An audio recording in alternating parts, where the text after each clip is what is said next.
I'm still searching for the perfect candidate, but despite having oh so many suitors, for some reason, I just haven't been able to find the right one for... My husband, but my husband is... I'm very sorry. Please bear with it just a little longer. Let me help, Safi. Thank you so much, Doctor. Definitely some inflammation here. You should probably avoid competition for at least a few days. Sorry. Long ago, humans and monsters waged a war that dragged on for 100 years. By the end, not a single one remembered why the fighting had started. And so, their reason for fighting slowly faded until it completely disappeared. Eventually, both the monsters and the humans were too exhausted to go on any longer, so the war finally came to an end. Over time, monsters and humans began to interact and build friendships with each other once again. And then...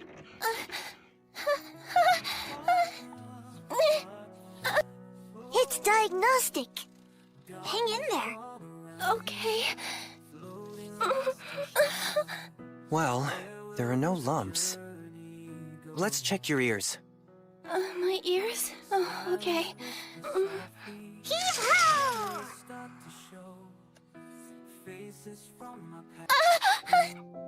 That hurt? No, but my ears have just been really sensitive lately. I see. All right. Wipey, zoom! Doctor, please. What do I have? What's making me so sick?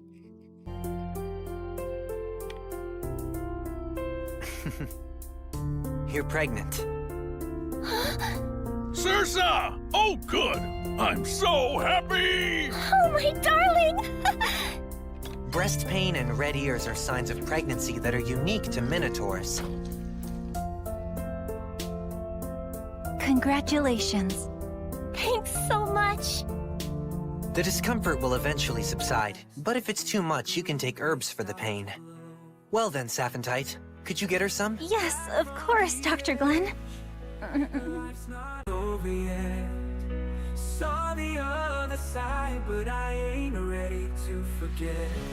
Oh, oh, oh, oh, oh. Cleaning and tidying up. You did some really excellent work today, Dr. Glenn. You did a great job today as well, Saphantite. Hey, is something wrong? No, I'm quite all right. I mean, it isn't as if I'm bothered even a bit by you being all alone with the married woman while you're touching her body and making her moan and groan. I'm sorry. I was focused on the exam. No, it's fine. The way you tune everything else out during exams is one of your strongest qualities as a doctor. But that isn't exactly what I wanted to talk to you about. I don't like you calling me Saphantite. I'd rather you call me Safi, like back when we were attending the academy. Oh, sorry, Safi. It's okay, Doctor.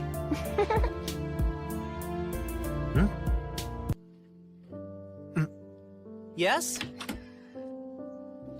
Special delivery. Oh, thank you.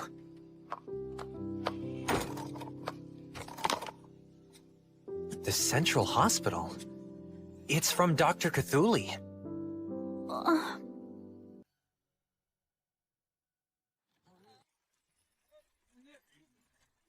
I don't understand. How can Dr. Cthulhu be so selfish? Oh well, Lindworm's Central Hospital can almost always use a helping hand. But there are only 2 of us at our clinic. We had to close for the day just so you could take on this job of doing physicals at the arena. Curse that octopus woman. It's the least I can do to repay her. I was only able to open up my own clinic thanks to the backing that she gave to me. Can't argue with that, but still.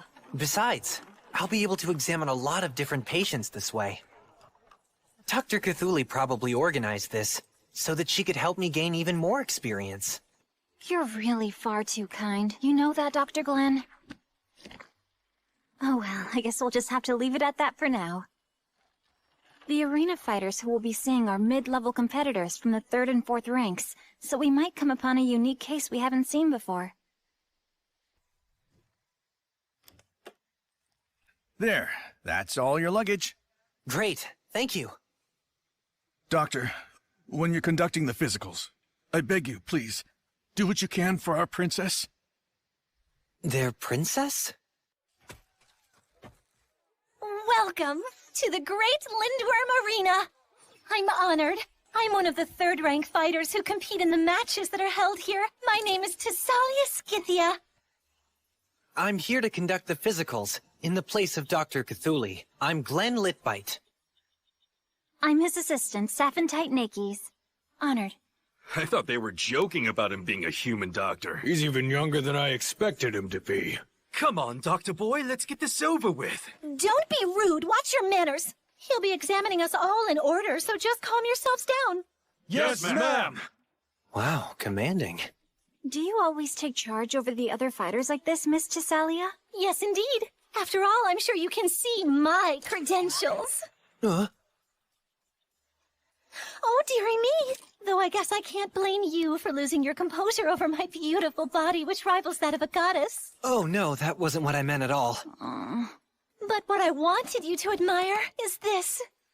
I'm the sole heiress to the one and only Scythia Transportation, which dominates the transportation industry in this city. Our motto is, from parcels to people. You may praise my greatness now if you'd like.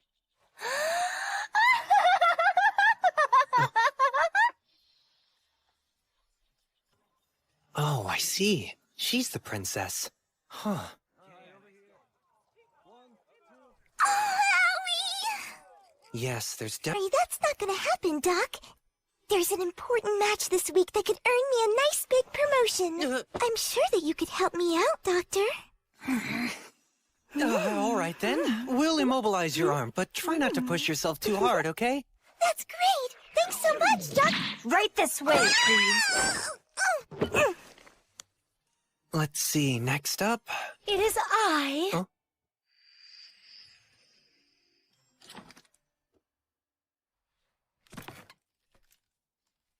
Tell me, Doctor, Huh? do you fancy centaurs like myself? Oh, I'm terribly sorry. I'm the heiress to Scythia Transportation, after all. One day I'll be in charge of leading the centaurs of Lindworm and in securing the future of my company. Now, that being said, before I can take that step, I'm expected to marry and bear a child. For me, we Scythia pride ourselves on our valor, but I'm not fond of brutish men. If I were forced to choose, well, I'd say I'd much prefer a young, intelligent doctor who spends his time treating monsters. Excuse me a moment. My, Miss Thessalia. It seems that your waist size has increased quite a lot since last month. What exactly do you think you're doing? Don't you measure me with that filthy tail of yours? And besides, you should be measuring here. You don't even know that much, and you call yourself a nurse? No, I'm not a nurse. I'm a doctor. That makes no difference. Here, take a good long look, snake woman, at my gorgeous, supple waist. Well, you know, Dr. Glenn is very much a fledgling when it comes to medicine. It'll be 30 years before he's ready to get married. What are you talking about now? The best marriages and best racehorses are fast. Oh dear, your measurements really have increased. What? I'd say Thessalia Scythia is perfectly healthy.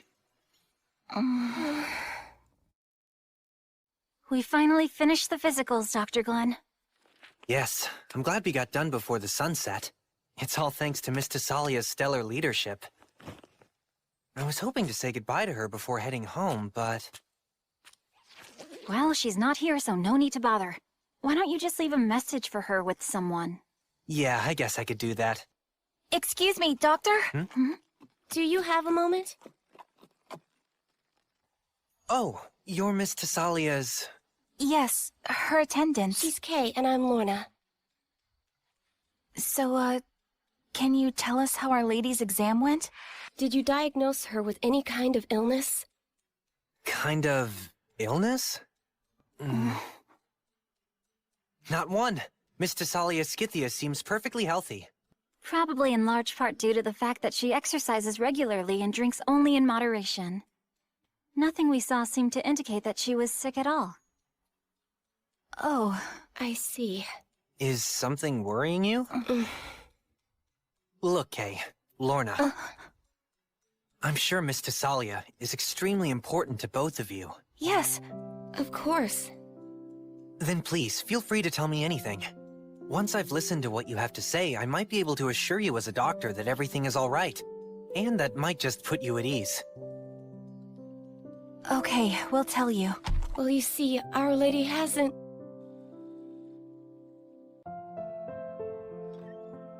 I thought I'd find you here. Safi, you can go to bed. It's so late. I should be the one saying that to you. I didn't see you in your bedroom, so I came here. Staying up late isn't good for your health, you know. I'm pretty sure you've been telling me the same thing ever since we were just little kids. Of course I have. Because we've been friends our whole life, right through the academy. And besides, I'll always be your senior. Guess you know all about me. That's right. You're thinking about what happened at the arena, aren't you? Well, you see, Our Lady hasn't been able to win any matches lately. You mean the ones she competes in at the arena? That's right. Until recently, she was positioned among the highest of the third-rank participants. But her recent string of defeats has been getting to her. And we just have no idea what could be causing it. Not only was Our Lady born into the prestigious Scythia family and is naturally gifted, but she keeps pushing herself, training and working hard every single day, but can't seem to achieve victory. So we thought she might have come down with some affliction. Earlier, they contacted me to let me know that she'd lost yet again tonight. Apparently, she hasn't won a match this whole month. I find that hard to imagine, considering how confidently she presented herself to us. I'm sure that it must have something to do with her pride. She doesn't want to be the one to bring her own problems to light. That may be, but everyone has their good and bad days. It might have nothing to do with an illness. Well, if that's the case, great. But if that's not the issue, then what? What do you say you and I have a drink together, Doctor? Huh? Alcohol? That's right. Hold on, I'll get you a glass.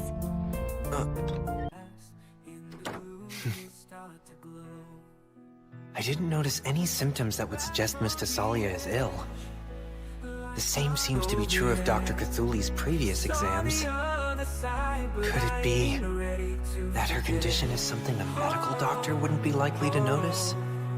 Something not written on her chart. Something we wouldn't consider worth noting? Here you go. Safi, you used ice? Shouldn't we be saving this to treat fevers? It's just a little bit. And if we run out, I'll go and fetch more from the Viver Mountains. But going to the summit and back is a 2-day trip. You really shouldn't get upset over these kinds of things. That's not even a stiff drink. But the effects of the herbs and the ice are medicinal. It'll help you feel less stressed out. So relax and enjoy it. Uh-huh. It's delicious. Thanks for this. Wait, what are you drinking, Safi? Oh, that reeks of alcohol! Is that Fire Dragon whiskey? Why, yes. It was a gift that I received for helping to complete the physicals earlier. Miss Kay and Miss Lorna sent it here. When did they... Look, that is extremely potent alcohol.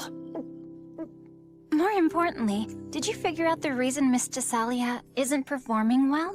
Oh, I can't really say for certain yet, but I'm pretty sure that she isn't actually sick. What then? Doctors can do a lot more than just cure patients who are ill. Uh-huh.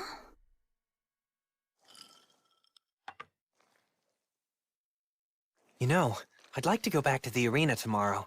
I'd really like to watch Miss Tessalia in action. What do you think? Would you come with me, Saphentite?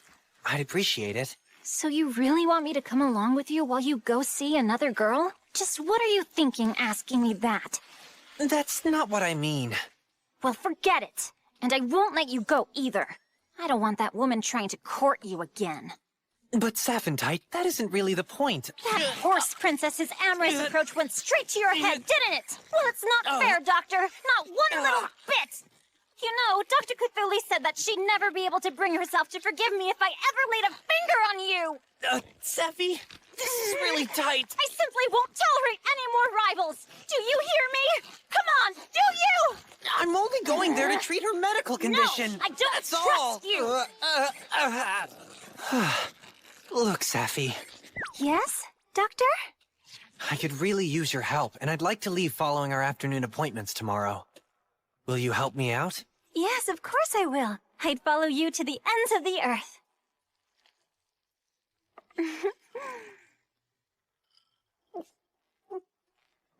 Don't drink too much. I won't.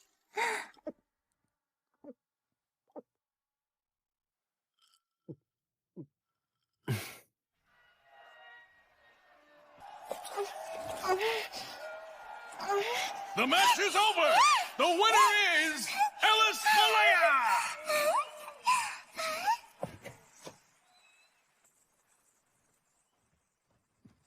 That's 10 losses in a row for Thessalia. Yeah, that's rough. Maybe the prestigious Scythia families lost their touch, focusing on their business too much. The whole reason I became a fighter was in order to uphold the glory and honor of the Scythia family. There's nothing wrong with me physically, and yet something isn't right. But what?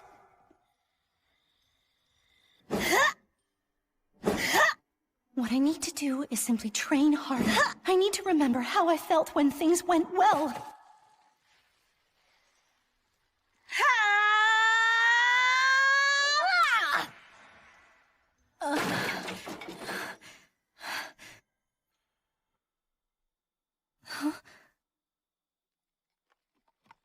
Doctor, and both of you... Sorry if we're interrupting, but these two were worried about you, so I came here to tell you why you aren't performing at your best lately. We're terribly sorry, my lady. We realized we were meddling, but we had no choice. No. I feel blessed to have such wonderful and thoughtful attendants. So, Doctor, tell me, what's the reason behind my recent slump, then? Simple. It's your hooves. Frankly, I should have realized just what was going on sooner. You see, your chart made no mention of your hooves being shot. And no matter how much you might train here, walking around on dirt won't wear down your hooves much. All of the other centaur fighters, including Miss Kay and Miss Lorna here, every one of them wear horseshoes. To put it simply, the way things are now, your legs are unbalanced. So why don't we get those hooves trimmed, and get you horseshoes? Oh, no, that's quite all right. No, thank you. I'm the Scythia family's princess. My body's a precious temple bestowed by my ancestors. I won't allow anyone to desecrate it, not even my hooves. What are you? We apologize for doing this, my lady. But we've already paid for your trimming and your fitting. You've done what now?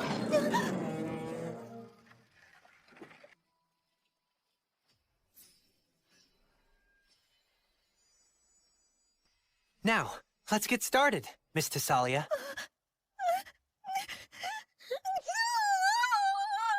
No, I don't like pain. Oh, I'm scared. I demand that you would hand me at once, both of you. I don't want this done. Do you hear? Please, my lady. Please, milady, stop acting like a child. It'll be over quickly. Don't worry, it won't hurt. No, you...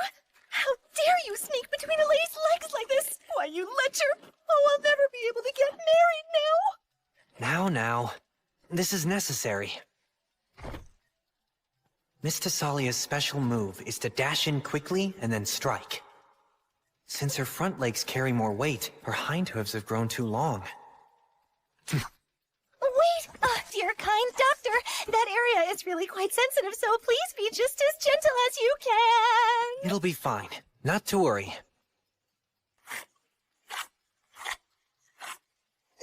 No, you mustn't do that. Not there.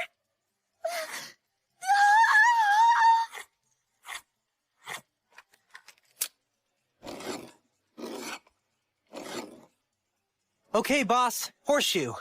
You got it.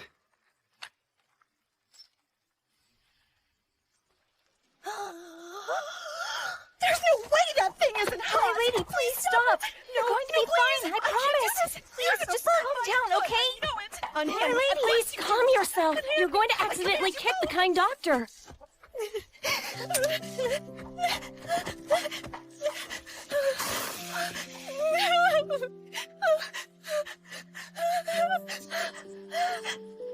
Mei, nails, please. Did you say nails? Absolutely not! I won't allow you to put holes in my feet! You won't have holes in your feet! My lady, you have to calm down. No, I can't! Please, Miss Tasalia, just pipe down already. We need to have a little quiet time now.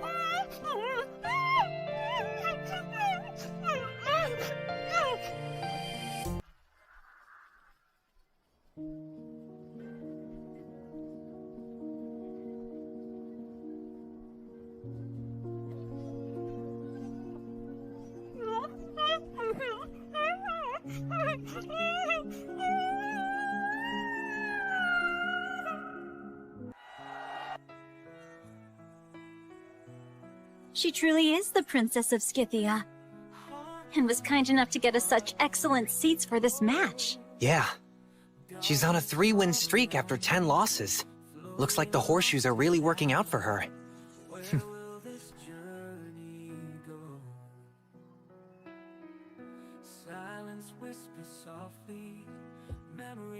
I'm starting to think Dr. Cthulhu is losing her touch. I can't believe that octopus woman didn't even think to take a look at her hooves earlier.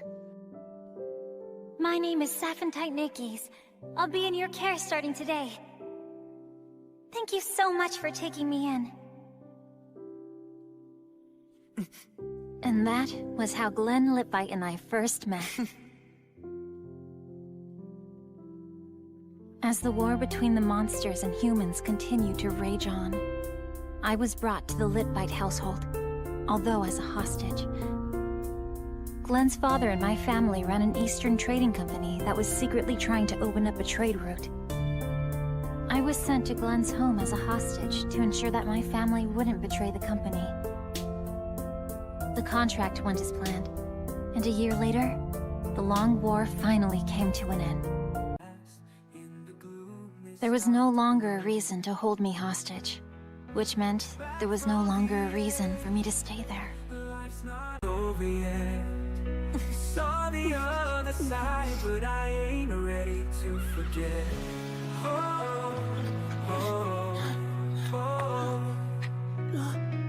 Several years later, Glenn Lipbite would go on to enroll in Nemea Academy so that he could pursue a course of study in monster medicine. Back then, I never dreamed that I'd ever set eyes on him again. Oh dear, I'm all out of it. I probably ought to ask Dr. Glenn to get more purified water. Yes? Morning, Safi. I'm guessing that you're almost out of your sunblock ointment, am I right? Why, yes. Thanks, Dr. Glenn. I've heard that it's actually quite common to find albinos among Lamias. What did they do when they didn't have enough sun protection? Well, my understanding is that they remain nocturnal for the most part. You see, our skin and eyes can get damaged quickly in direct sunlight. Yes, though I guess being nocturnal is out of the question for you, huh? Indeed, but I do have to say, I'm very grateful that you're always looking out for me, Doctor.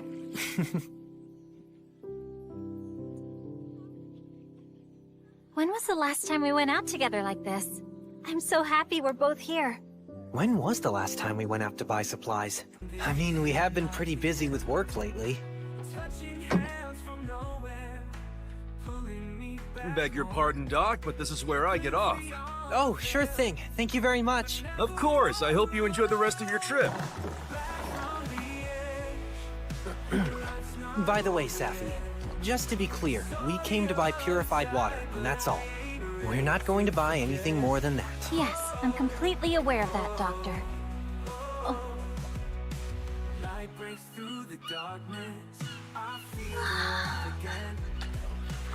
Welcome to the Merrill Waterways. So tell me, where are you two headed today? Oh, why to the gift shop on the 3rd Canal, of course, so... Please take us to the 7th Canal. You got it. What did we just talk about, Safi? I don't remember.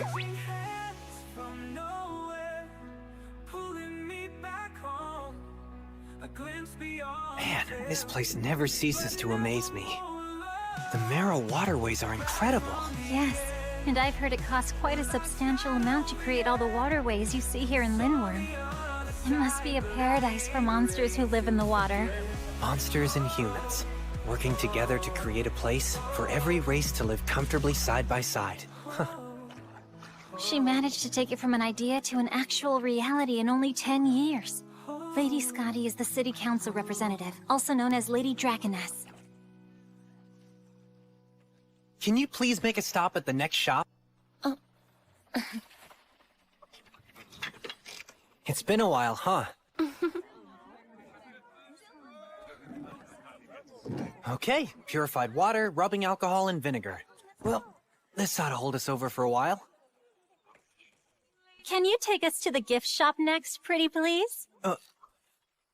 So we're going? Oh, come on. We won't be back for a while. And we're so close. It'd be such a waste if we just went home now. Well, I suppose that you do have a point there.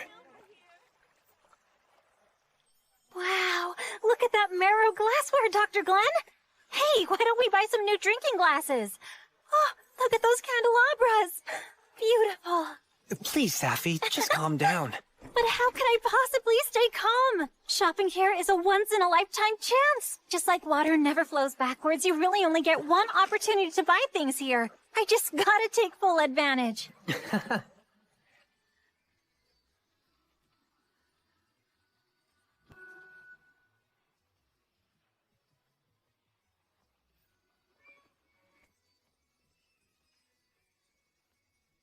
So, after all that, that's really all you bought? Yes, I mean, there are so many other wonderful things there. But really, the greatest gift I could ever ask for is that I got to go shopping with you at the waterways, Doctor. Well, I'm glad that I could help you have a good day. There don't seem to be many gondolas that can take us home this late. Right. That's because there's a mermaid show here at night. There's a mermaid show? Yes, it's something that started only recently. We light up the back streets, and mermaids sing and dance for the crowd. It's become a pretty popular show. Oh, I really like the lights. Safi, we got quite a lot of stuff today. I think that we should just head straight home. Next time, okay? All right.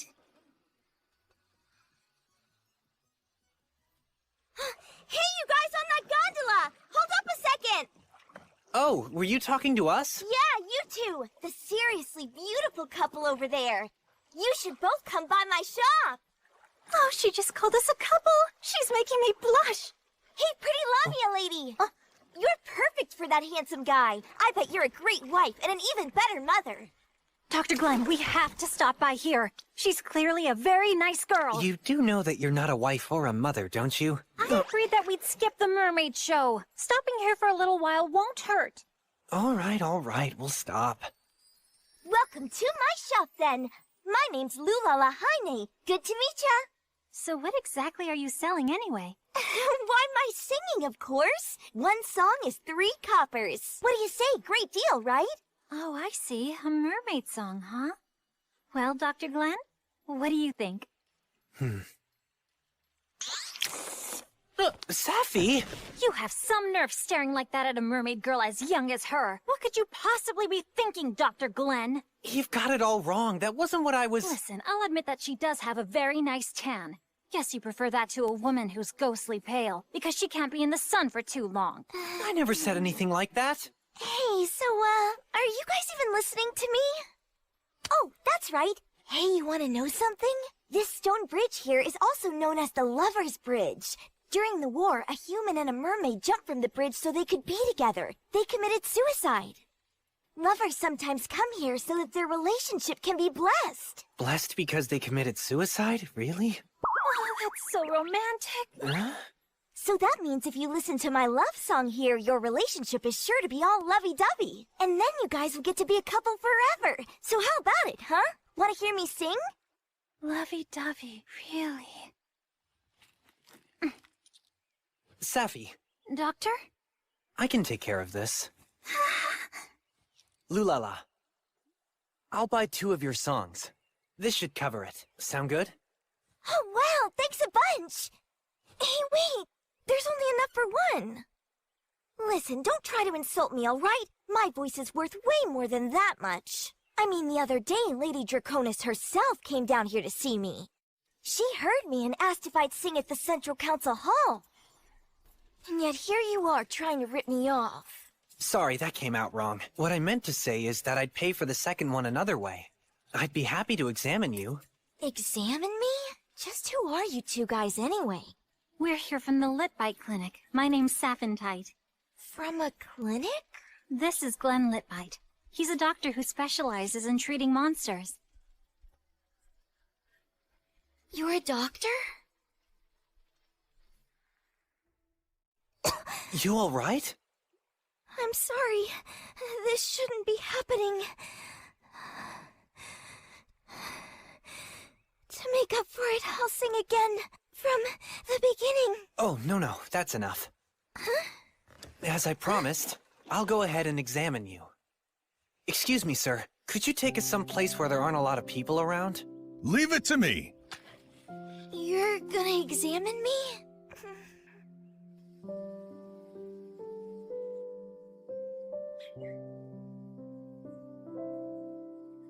The current seems much faster here. Yes, we'll be carried away if I'm not careful, but no other boats should come by. Please, take all the time you need for the exam, Doctor. Oh, thank you so much. Doctor, there's nothing wrong with me.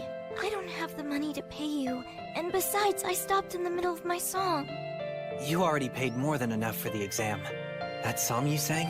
It's worth a lot more than only 3 copper coins.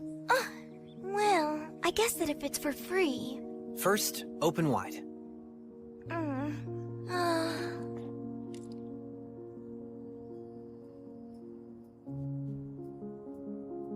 There's definitely some inflammation. She's been enduring this much pain while singing? Next, your chest. My chest? No way! Shameful! Dr. Glenn, you really need to work on how you word things. Sorry. I just need to hear your breathing. Oh, alright. Deep breath. I don't hear any problems with her breathing, so the problem isn't in her lungs or her trachea. I need to see your gills now. Okay. When in water, mermaids normally breathe using their gills, and then switch to their lungs when they're on land. So why are her gills open even though she's on land right now?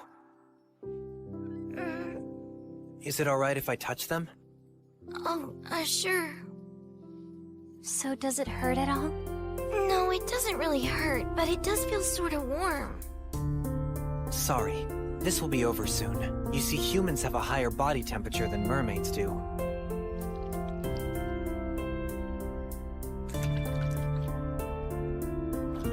Creating enough mucus, so the insides of her gills are exposed to the air. That feels really weird. Just hang in there a little longer, okay? I'll try. Which is the primary cause? The inflammation in her throat or in her gills? If the problem's in her throat, then her lungs should be affected too. Which means... the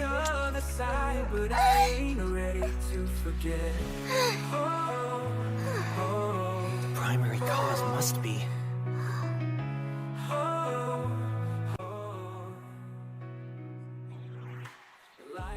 Hey, Lulala, about how much time do you think you spend on the land every day?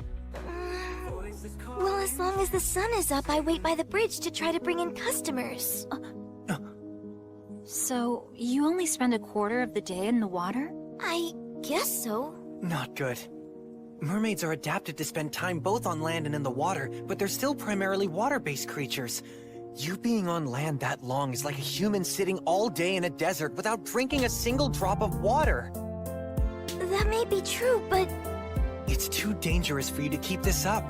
Why would you put yourself through this kind of misery? Because I don't have a choice. I have to make money. My dad swam off somewhere and left just my mom to take care of us. I'm the oldest of 4 siblings, so it's up to me. I have to work really hard. The waterways get a lot of customers, so I have to use my voice to make money here, or we won't... Lulala. Sorry, No need to be worried. The doctor isn't mad at you. If I can sing in the Central Council Hall, then I'll be able to earn a lot of money. But till then I have to earn a living here in the waterways instead. No matter what, I gotta keep singing. Let me tell you what I've determined. You're sick. The inflammation. There's a lot of it in your gills. Johan! Mom! Someone, please! Please take us there, as fast as you can. No, I can't. If I do that, this gondola will be swept away. I'll go! Luhala!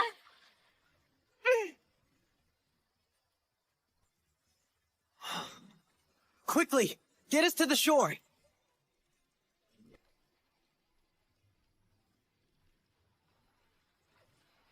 I have to save him. I have to save that boy.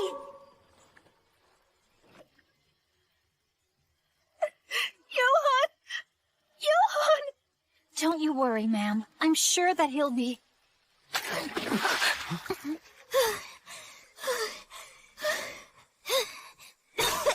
He's safe, thank goodness. We need to do CPR.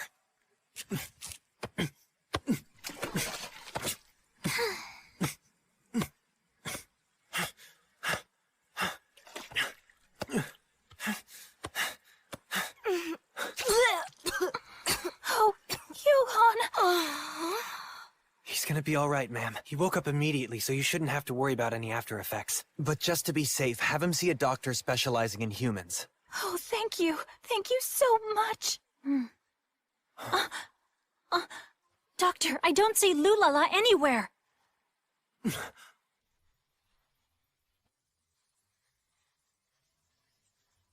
Dr. Glenn!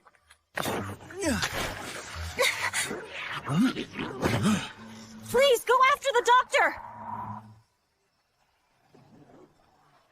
It may seem strange, but there have been cases where mermaids have drowned. Most were due to some kind of ailment of the gills, which left them unable to switch from lung breathing to gill breathing. Lulala accidentally used her lungs to breathe underwater, which means the water that went into her mouth wouldn't be expelled from her gills, but rather would fill her lungs. I can't breathe. I can't breathe. No, I was so close to helping my mom out. No, I don't want this to happen. Someone please help me. I promise to save you.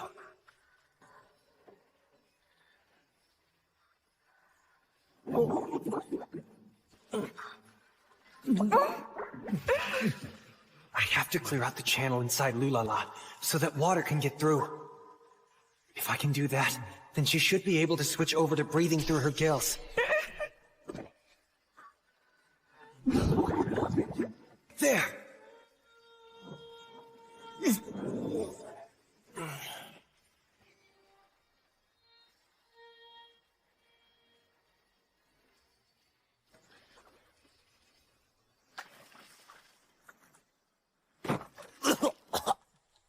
Safi, you...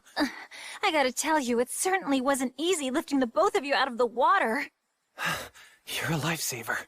Honestly, you just dove right in there without saying a word. Did it occur to you that I might be worried? Sorry. You can lecture me all you want later. Lulala, are you in any sort of pain? Any at all? No, I don't think that I am. How long are you gonna keep hugging each other? Sorry. Back off, please. I was just worried about her. That's really a separate matter. Thank you so much! Thank you all for coming out! I'll be singing again at noon, so please, come back for the show! What a beautiful song. She's awesome. Hello, Lulala. Great show. Hello, Miss Safi. And Dr. Glenn. So tell me, how have you been feeling? Have you been using the moisturizer we gave you? Yeah, I've been doing great thanks to that. I've also been using the cough drops that you gave me before I sing. And I promise you guys that I'm not gonna cause you any more trouble. Not like the last time. Hey, what's the matter, Lulala? Why, it's nothing at all. Can you blame her for reacting this way? It may have been an emergency, but you had a lot of nerve to do something like that to a young girl like her. I guess you have a point. That's not it! I'm really grateful for what you did for me, Doctor. It's all thanks to you that I'm able to sing now and...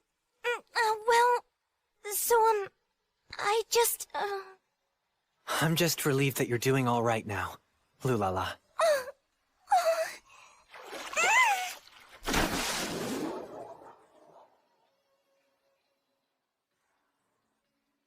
I wonder if she actually does hate me now. Well, who can really say? I kind of think of Lulala as a little sister, so I'd really like for the two of you to be on at least somewhat friendly terms with each other.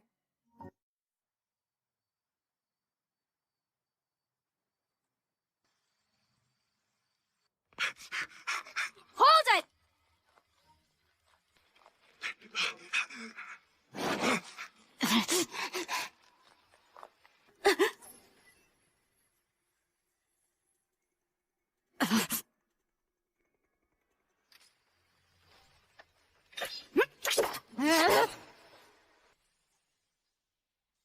So, how are you feeling? Much better. It's oh so warm in here. What is it, anyway? You're soaking in a special bioliquid. It contains some components that will allow for internal regeneration. Oh. I know this is a difficult condition for slime since they have trouble retaining their form. But let's take our time treating it, okay? Thank you so much for this, Doctor.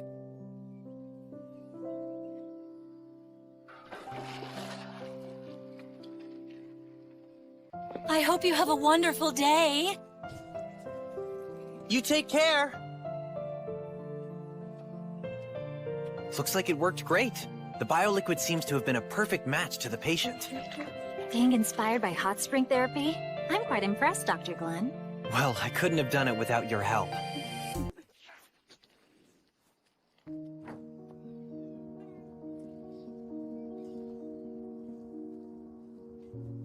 Oh, come in.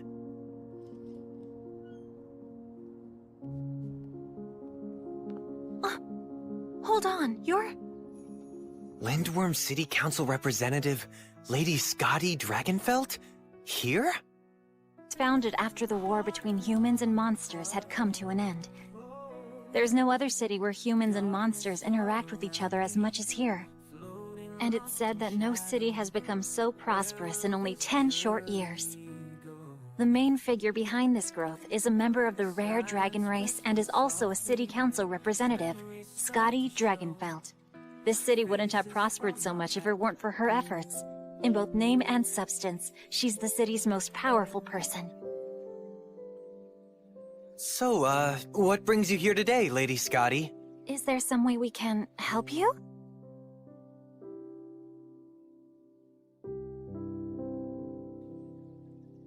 Huh? Lady Draconis is asking you if this is the Litbite Clinic. Yes, it is.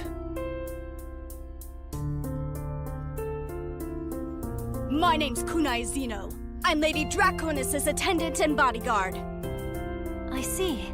I shall relay Lady Draconis' words to you, too. You should be honored to hear the wisdom that she chooses to share with you. Show some respect and rejoice! Well, it seems that the rumors I've heard really are true. They say that Lady Scotty's bodyguard is overly devoted to her. You there! Silence! Listen well. My trusted bodyguard lost her right arm during a battle against a group of bandits recently, and we're currently uncertain of where the arm is located. So, when you say your bodyguard... You're talking about yourself, right? This is complicated. Therefore, I'd like you to locate the arm and use your suturing skills to reattach it, Dr. Glenn. She just said. Do you understand? You said earlier there was a battle? She successfully chased down some bandits we'd been pursuing but fell into a trap. Kunai here took on 10 of them before she was forced to retreat. But she dropped her arm somewhere along the way. I'm sorry, Lady Draconis. I think that I understand the situation now, but may I ask you a few questions for clarification? You may ask me anything, my lady says. But don't assume you can ask anything you please, physician. Make sure you remember your place. First of all, why did you come to my clinic? It was my understanding that Lady Scotty is very close to my mentor, Dr. Cthulhu. So wouldn't you have been better off going to the Central Hospital? I went, but she turned me away. She told me that one of her most reliable students had his own clinic and that I should go there. Ah, so she's being difficult again. Ugh, curse her. For the exam to be effective, I'm going to need to know exactly what kind of monster you are, Miss Kunai. From the looks of it, you don't seem to be a zombie or a ghoul. Kunai isn't a monster. She's human. Or was originally. She's actually made from parts of human corpses. She is a flesh golem. I hear she was the experiment of an ambitious doctor from the Far East. An experiment? So are you telling us this doctor tried to create life? That is why Kunai despises all doctors. I don't want your services, physician.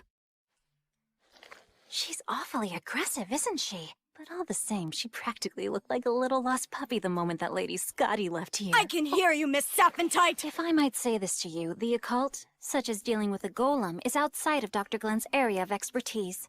We conduct scientific examinations based on clinical tests and observations. Is that okay? I never expected much from you.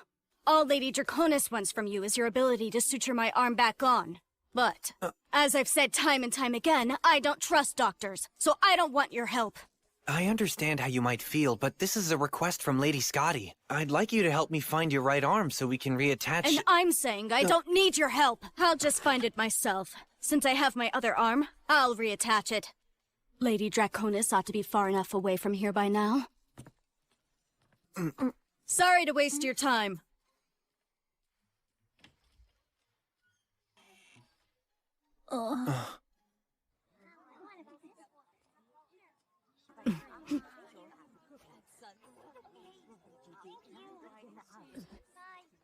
Unbelievable. Her arm probably fell off because she has the nerve to think that she could reattach it herself. From the looks of it, all her other stitches were sloppy as well. Yes, it appears to me as though the doctor who created Miss Kunai was rather troubled, both mentally and in terms of their technique. Are you saying you think that should justify her hatred of doctors? Well, regardless of whether she hates doctors or not, it's my job to make sure she gets better. So I'm going to head out. You know where her arm is? Not at all. I'll just cover as much ground as I can. But I'll need you to handle the afternoon appointments, okay? Sure, just leave it to me. We do have some very reliable fairies after all. Leave it to us. I'll do my best too. I lost him. I could have sworn he was one of those bandits.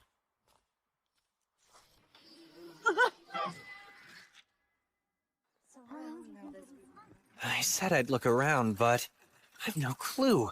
Not even one. In hindsight, I should have asked where they had fought. But she would have just yelled at me. But it would be a lot easier to look around with Miss Kunai's help.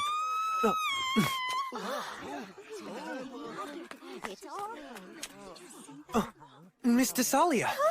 Oh, Doctor! What's going on? Just look! Over there! Oh. I thought I'd just go shopping for some vegetables, so I came without Kay and Lorna, but then I stumbled upon that thing.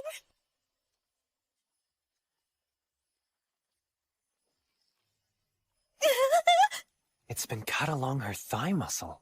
No, actually, this cut's an old one.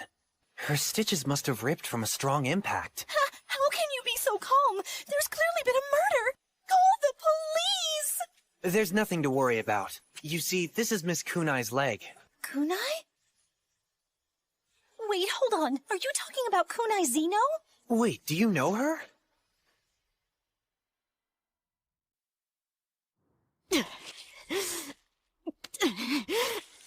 I was careless.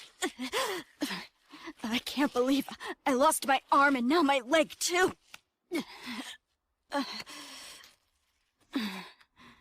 I've got to find them both and get back to work, or I'll never be able to face Lady Draconis again. Although, it's not like I can ask for anyone's help right now. What should I do?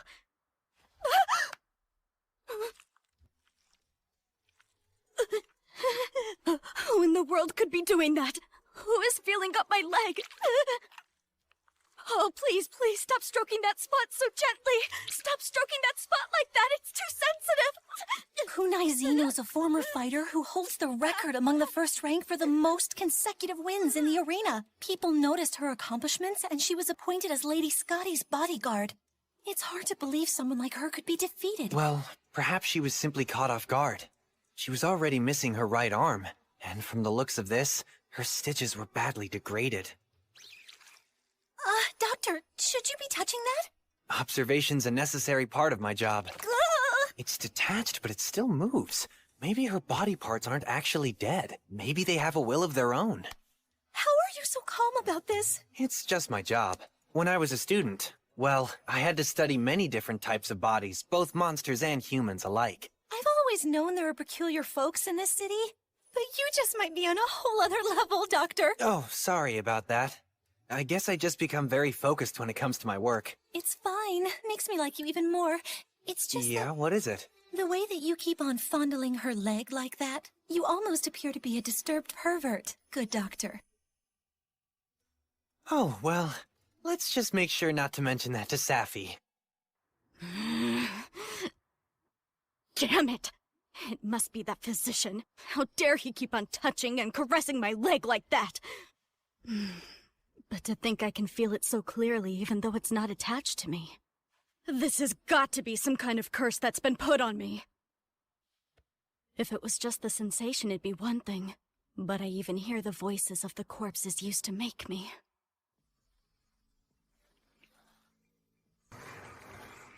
I want to serve a worthy master. I want them to acknowledge. I want to fall in love again. You're too loud! No, stop it! Just be quiet, all of you, please!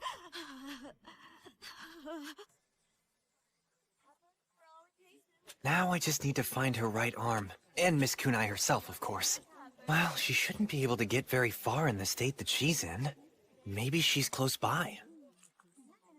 Hey, there you are, Dr. Glenn! Lulala, what brings you here? Everyone's saying the craziest things about you, that you're gathering a whole bunch of body parts to conduct some crazy experiment, like everyone is. Oh well, I guess that I can't really blame people for thinking that's what's going on. But actually, the leg belongs to a patient of mine. Yeah, I know. Miss Kunai's, right? Hmm? Actually, I'm really glad to see you because I have something that I wanted to give you. Oh. Ta-da! My arm feels different now. Is that something rubbing against it? Hey! Be a little gentler! I found it in the waterways earlier. So many people have just been throwing garbage into the waterways lately. Seriously, they'll dump anything. That is indeed a problem, but I wouldn't call Miss Kunai's arm garbage. I didn't. There, all clean. Now we just have to find Miss Kunai and reattach these. Why don't you just ask her body? Ask her body? Hey, arm and leg, where's Miss Kunai? Huh. Guess it never hurts to try. Right?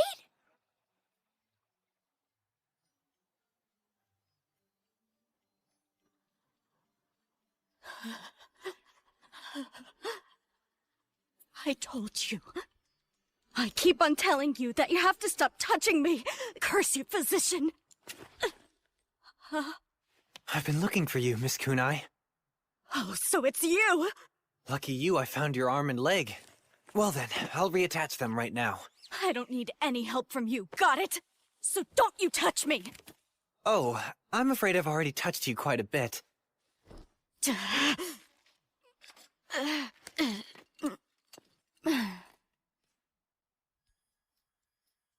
And just what do you intend on doing with those hooks? Aren't you going to suture my leg? It's a suture needle. This one here is the size that's needed to suture blood vessels together. Did you think I'd use a sewing needle? Seeing your old stitches, I came to realize something. Whoever the person was who created you, they're far from being anything close to a doctor. That doesn't matter to me one bit. But what do you mean by suturing blood vessels together? I'm going to connect your blood vessels and nerves. It appears that your tissues aren't actually dead, so we can reconnect a lot of your blood vessels. Although, since you don't have a metabolism, I'll need to leave the sutures in. Come on, that's not necessary, just sew my muscles back together. I'm a flesh golem, which means that this body functions differently than one that's alive. I don't need this. Do you really think that? I'll admit, I'm not entirely sure what makes flesh golems move, but we mustn't be so negligent about how your body is constructed. If we don't connect things properly, it's like those parts will belong to someone else. Someone else? You mean...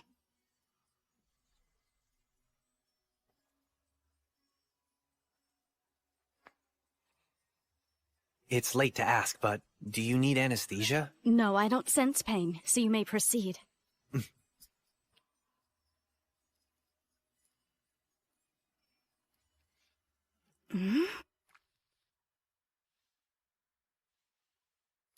Apparently, the way my name is written in the Far East, it means no suffering. Yes, I know.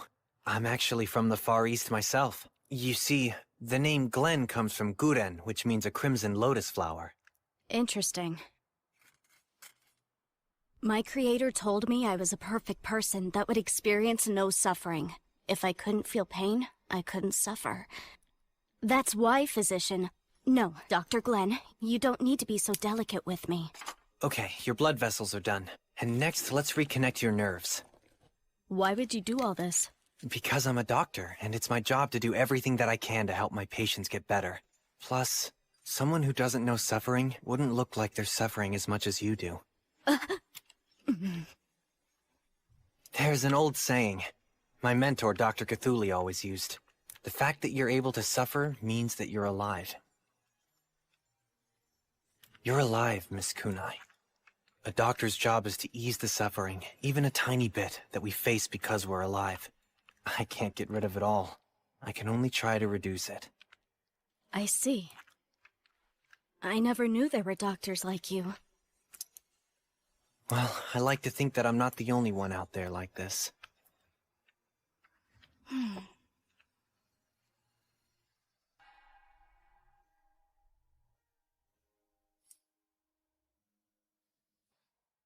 How's that feel? Good, better than it's ever been before, really. Very well done, Doctor. I'll get right to work on attaching your left leg. I should be done with it before the sun goes down. Is that so? Oh, all right then. Huh?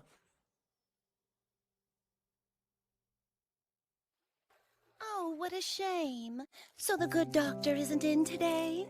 And here I came all the way to this clinic so that I could see this Dr. Glenn, who you keep talking about all the time. Yes, it really is unfortunate. Oh, stop it. Don't be so cruel. We're drinking buddies. Just bring him to the pod. Absolutely not. The doctor is very busy. Oh, but I even gave you a gift. You told me you just found it somewhere. Then you forced me to take it. Oh, all right then, whatever. I guess I'll just head home for the day. Tell the doc hi. Okay, fine. I'll see you at the pub. Oh? Could your sweet Dr. Glenn be cheating on you somewhere right now?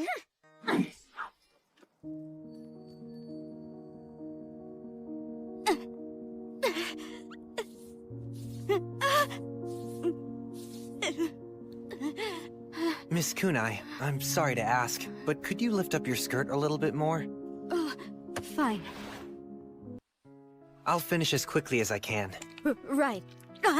Sorry, did that hurt? It's just cold. Continue. But it didn't seem to affect your arm. Look, how am I supposed to know why it's this way? My creator made me like this, that's all. I know. I clearly had to contend with a lot of issues. Hey, listen, can't you do something about this, please? I don't like you making me moan like this. This is exactly why I despise doctors. Just so you know, I'll never forget this humiliation. But out of my deep respect for Lady Draconis, I'll save her punishment for later on. Great, thanks. But even so, you truly saved me. I thank you, Dr. Glenn. Farewell.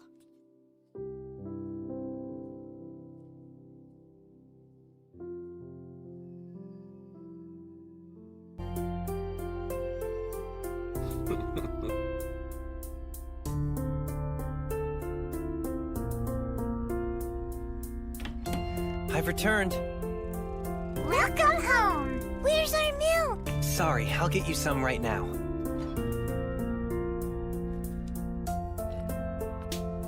Here, drink up. Yay! Huh? I wonder if Safi has gone out for the night. I'm right here, Dr. Glenn.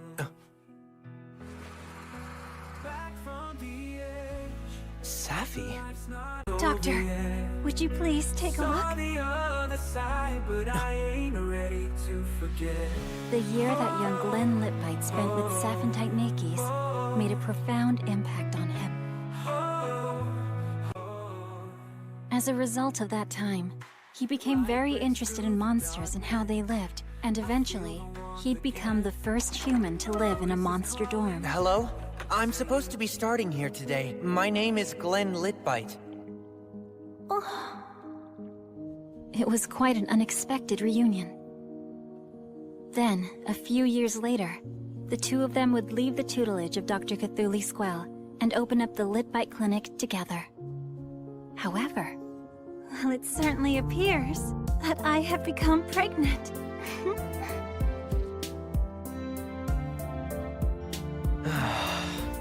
Safi, that's just not possible. How could you be pregnant when Lamias are egg-laying? It doesn't make sense. Oh my! Here, let me just take a look. What do you have in there? Doctor, how could you ask me to strip like that? I didn't say that.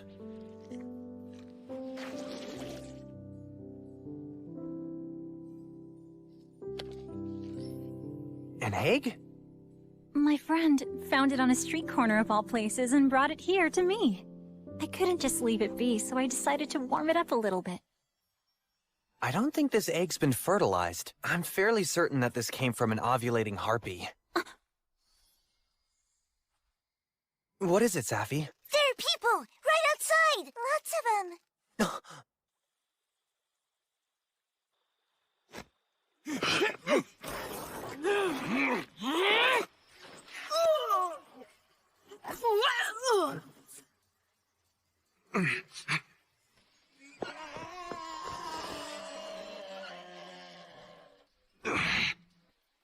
Breaking into our clinic at night? They must not have known a Lamia was there, or they wouldn't have tried. Thank you, Safi. Who in the world were those people? Since apparently they didn't case our clinic beforehand, they probably saw you earlier with Miss Kunai and assumed you worked with her. You think those guys were the slavers? The ones that were after Miss Kunai? Yes. They might have been planning on taking you hostage to get to her. As if I'd ever let anything like that happen to you! Okay, Safi, take it easy. I guess we won't be able to return to the clinic tonight. Wait, the Central Council! If we explain everything to Miss Kunai... That won't be necessary. Miss Kunai! I heard from the patrols that several of these guys have been spotted over at your clinic. Glad to see you're both safe. So they were the same guys. That's right. They're the slavers who we've been after. They've been illegally trafficking harpies. Illegally trafficking? You mean... Yes. They kidnap harpies and force them to lay eggs, which they sell to humans with, shall we say, questionable tastes. Awful. If that's the situation, is this one of theirs? Yes, I'm certain it is. Once they figure out you have one, they'll come after you. Miss Kunai, we wish to request protection from you. Can we commission the Council's patrols? Sorry. Unfortunately, that's out of the question!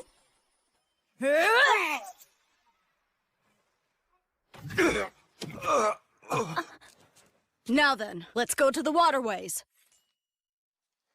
Ah, I see. So you're running a big operation to expose the slavers tonight, and most of the patrols are working on it as well? Correct. That's why we don't have anyone available to protect you. Which also means that you staying with me is going to be your safest bet. Yes, but bringing us along with you to infiltrate the enemy's hideout? Do I really have to remind you that we're both civilians? Realistically, it's the only solution we have right now. Really? Oh, wow. Are you guys coming too, Dr. Glenn? Lulala, what are you doing out here? I'll explain on the way. Just get in.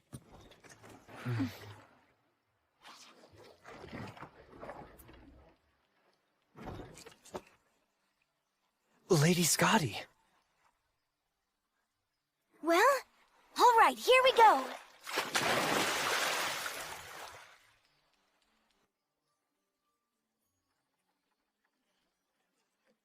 Please, Lady Scotty, tell us, why is Lulala the one towing this boat? Lady Draconis says it was part of the deal we made with Lulala. In exchange for giving her permission to sing at the Central Council Hall, she'll be helping us out from time to time on missions. So what you're telling us is that you purposely took advantage of Lulala's poverty, right? How dare you say that! I'm talking to Lady Scotty now!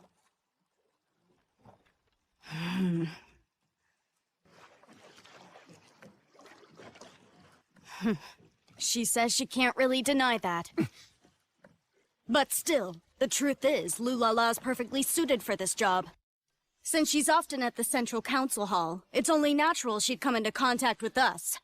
That's the reason why our numerous meetings regarding these attacks went unnoticed by the slavers. She's being rewarded handsomely for her help. I'm sure Lulala herself is satisfied with the deal. Nonetheless, she's still only a young girl, and she's just gotten over being sick, too. As her doctor, I can't let her take part in a dangerous— Hey, chill out already, will ya? I appreciate you being worried about me, but like Miss Kunai just told you, I agreed to help out with this job. And Lady Scotty said I can swim away if things get dicey. But still— On top of that, you're wrong. I'm not just some little kid. I get to decide what jobs I take. All right then, Lulala. If you're sure about all this, I guess I can't force you. That's right! You catch on quick, Doc! Okay, I'm gonna pick up the pace now! The slavers' hideout is located on a piece of land in the waterways. When this area was built, we made a lot of renovations underwater. We did that to improve conditions for all the water monsters. The land was largely untouched. That oversight gave the slavers quite a foothold, which Lady Draconis regrets. But all of that is going to end today. That's why we needed you to reattach my limbs. How do you plan to infiltrate their hideout? Are the patrols involved? Yes, they're already in position. They'll charge the front entrance to draw the attention of the slavers in the hideout. Then we'll use that distraction to infiltrate the hideout from the rear. Freeing all the kidnapped harpies inside is our goal. I understand why you're doing this. But for you to involve Dr. Glenn and Lulala in something as dangerous as this... Did she just say, I'm sorry? Once we pass under the bridge, we'll almost be there. Here we go. Get down! That was close. Just keep your head down!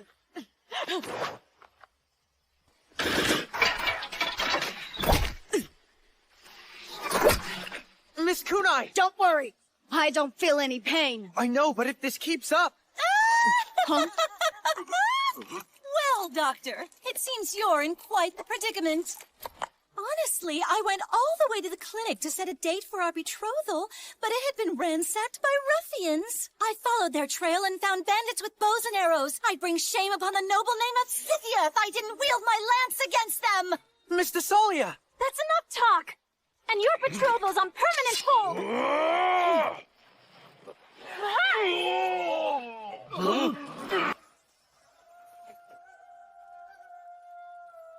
We'll take care of these guys. Please, go on ahead, everyone.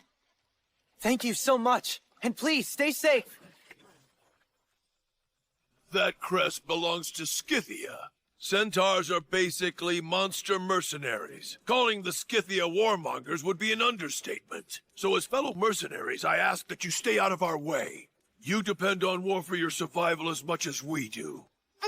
Humans and monsters should never live alongside each other. It's just a ridiculous delusion. Humans and monsters are meant to hate, fight, and kill each other. Isn't that right, Scythia? Have you all been blindfolded the whole time that you've been in Lindworm or something? What?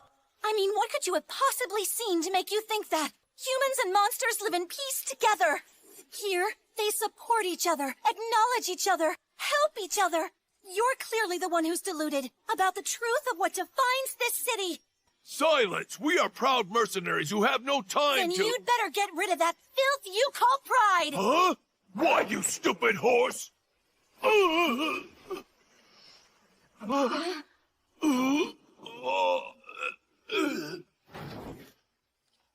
All right, that makes one ruffian down. Anyone else? Lulala, we'll take care of the rest. You may go now. All right, but you guys be sure to be careful. Thanks for your help, Lulala. All right, let's go.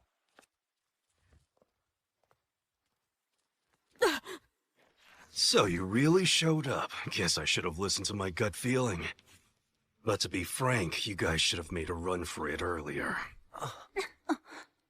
I assume you're the slavers' ringleader. Can't say I remember dealing with any slaves. The only thing we've been doing is buying and selling the eggs of monsters.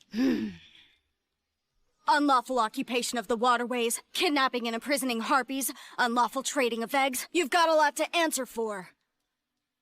With no wars going on, what do you expect us to do? As mercenaries, we simply had no choice but to get involved in crime in order to survive. I'm sure the council wouldn't mind hiring some of you to help out with construction. Of course, you'll be paid just what criminals like you deserve. What a joke! Like you!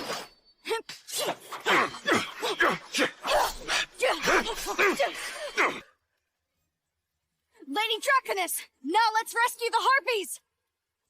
Be careful, Miss Kunai! Don't worry! You sure you want Lady Draconis, the one you're supposed to protect, go on without you? I've got plenty of my men waiting in there.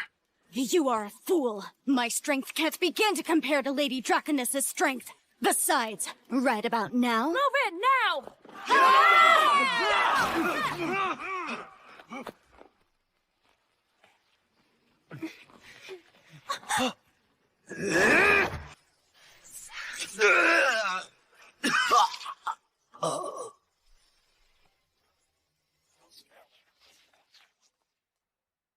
Is this it?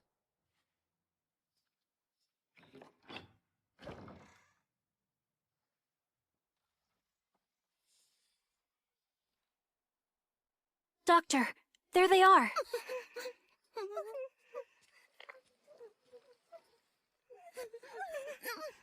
Please don't worry. There's nothing to be afraid of. I'm a doctor, and we've come here to help you. You're a doctor? You really came to save us? Yes. You're all safe now.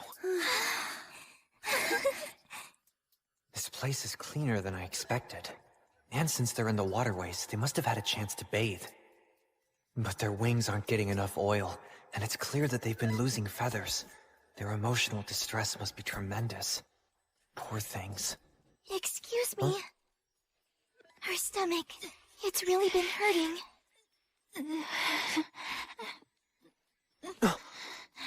Safi! I need light! When did she first tell you she was hurting?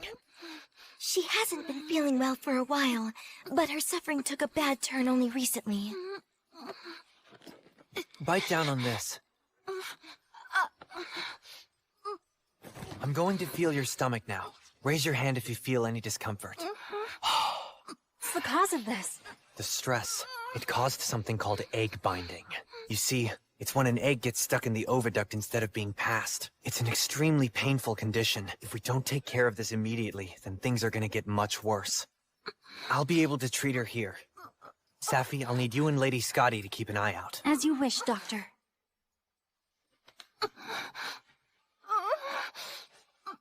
Okay, I'm going to massage your abdomen now. But don't worry. Right now your body is trying to lay an egg. Stay calm. Doctor, the bandits are here!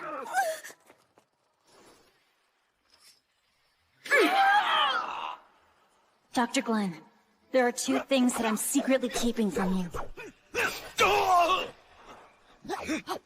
The first secret is about my illness, which is completely incurable.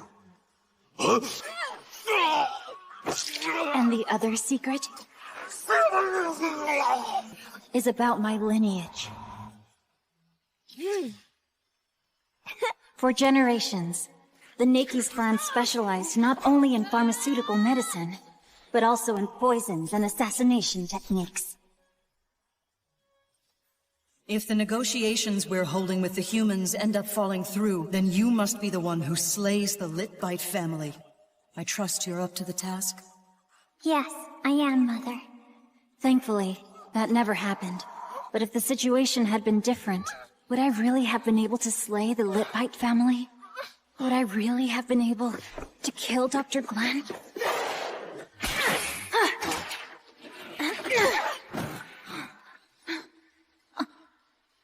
It was after meeting you that I contracted this incurable illness.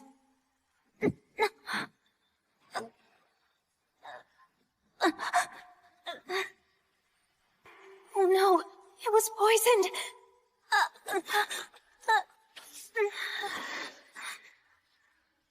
Not good. My tongue's going numb. Doctor, run. Please, run. Dr. Glenn. Even in times like this, you're so wonderful. Safi. Safi!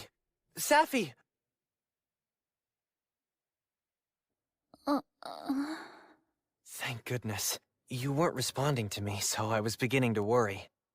But, Doctor, where am I? The council loaned us one of their rooms. Doctor, there was poison. It was a paralytic from a mandragora.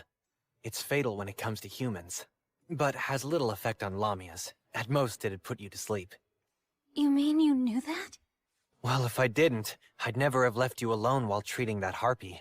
You identified the poison just by looking? They weren't expecting to fight a Lamia, so they couldn't have prepared for it. There aren't many poisons that work on your species anyway.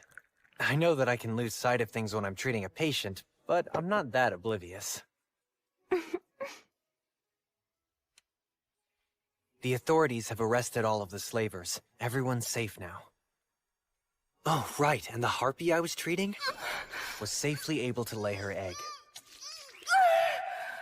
And thankfully, her oviduct was fine as well. Oh good, I'm glad to hear that. Doctor, if you were able to notice the poison, then you must have also noticed the way that I was fighting. Yeah, I did.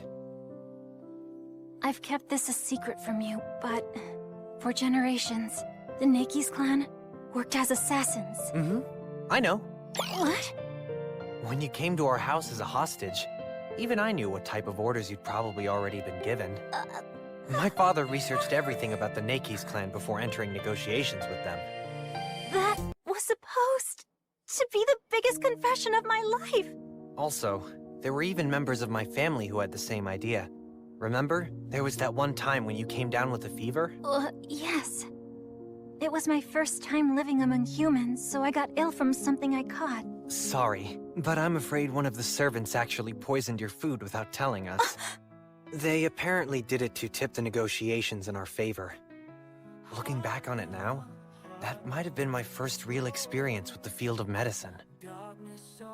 I wanted to do all I could, so you'd feel better. Doctor, you're telling me that you knew everything all along?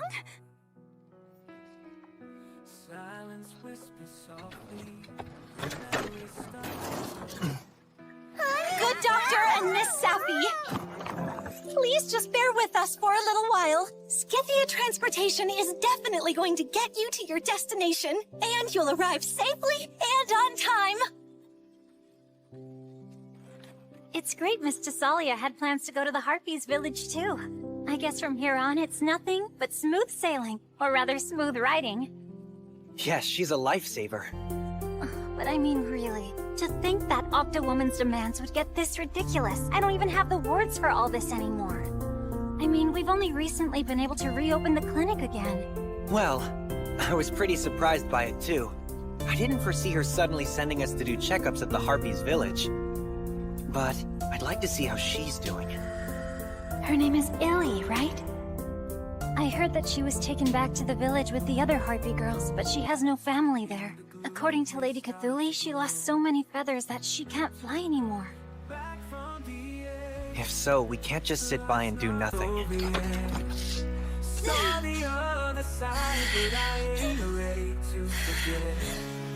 I'll show what an amazing woman I am, and doing so will get the doctor to want to marry me. Although your dedication is admirable, you're all sweaty from climbing up this mountain.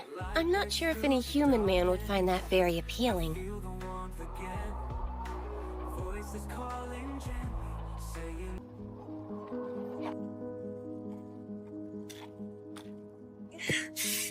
Huh?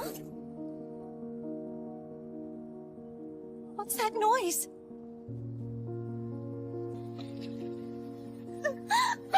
My lady!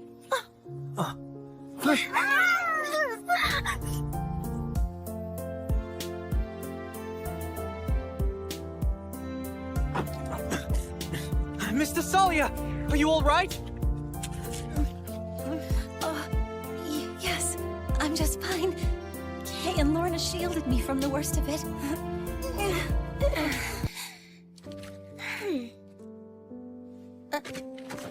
Kay, you...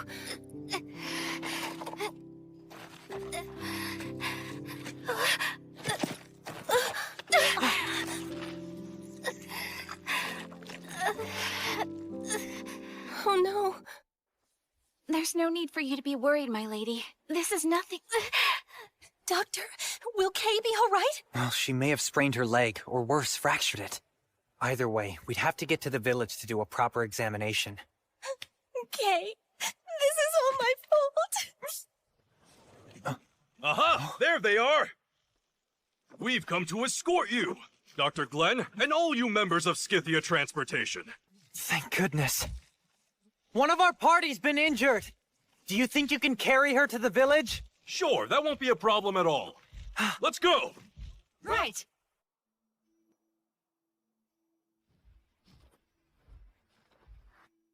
Kay.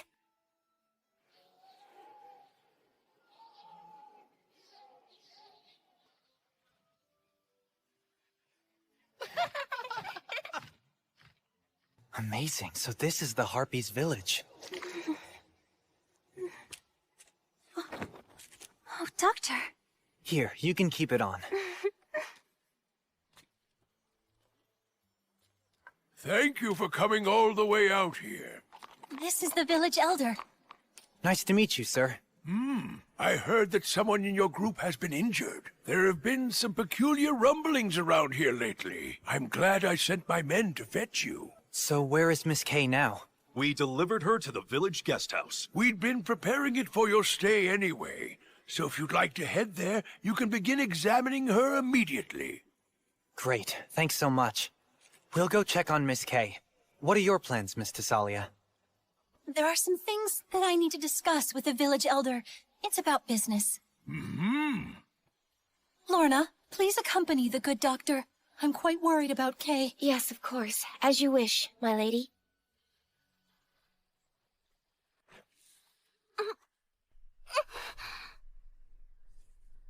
The injury is here. Well, that's a relief. I'm sure it hurts, but we're fortunate that it's just a sprain. Although, I recommend you get as much rest as you can. But if my leg isn't broken, then I think I could walk. Ow! If you move around too much, it's just gonna take you longer to heal. Please, just stay put, Miss Kay. We'll get you some compresses and painkillers. Thankfully, this village seems to have natural hot springs, so I asked them to bring you water from there. But for now, please relax and get some rest. But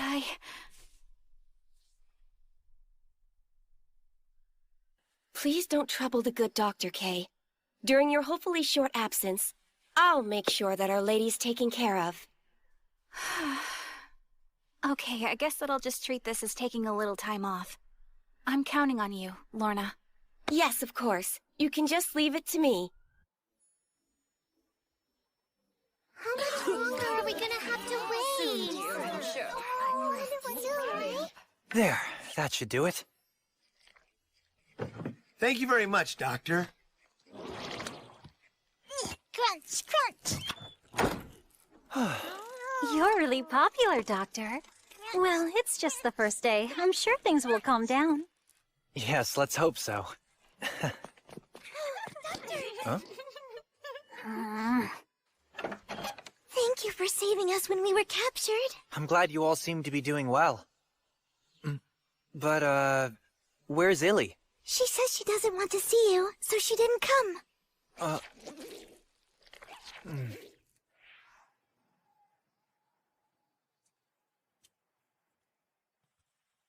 Doctor, you're a lifesaver! Take care now.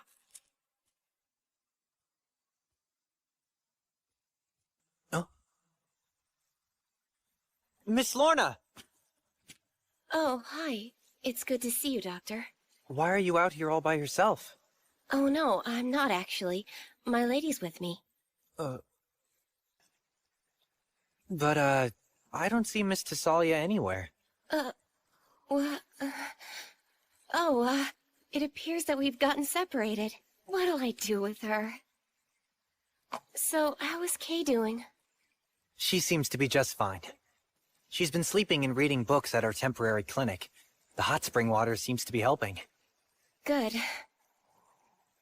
I hope that it isn't too rude of me to ask this, but, what exactly is your relationship with Miss Kay? Does it bother you? Both of us are war orphans. You're both war orphans? Yes. Centaurs have a long history of being hired as mercenaries, so their custom is to take in children who have lost their parents. And those children are then often raised to be attendants or to be soldiers. In the case of Kay and myself, the Arte family took us in, and they were already employed as servants to the renowned Scythia family. Once both of us became part of that family, it also became our duty to serve Lady Thessalia. Lorna! Oh, hello, Doctor. I apologize if I'm interrupting.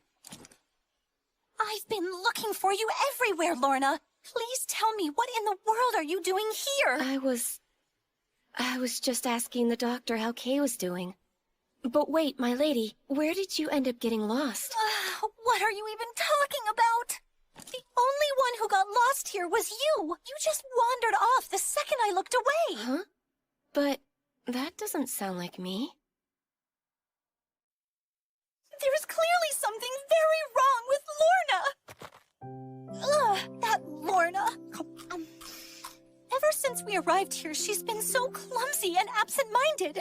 She fetched me the wrong clothes, made a shaggy mess of my hair. She even used the wrong seasoning in her cooking. Oh, she even cut her finger. Oh, that's the reason I haven't had a decent meal since. Your cooking's delightful, Miss Safi. All I did was put a little dressing on some fresh vegetables. May I have some more?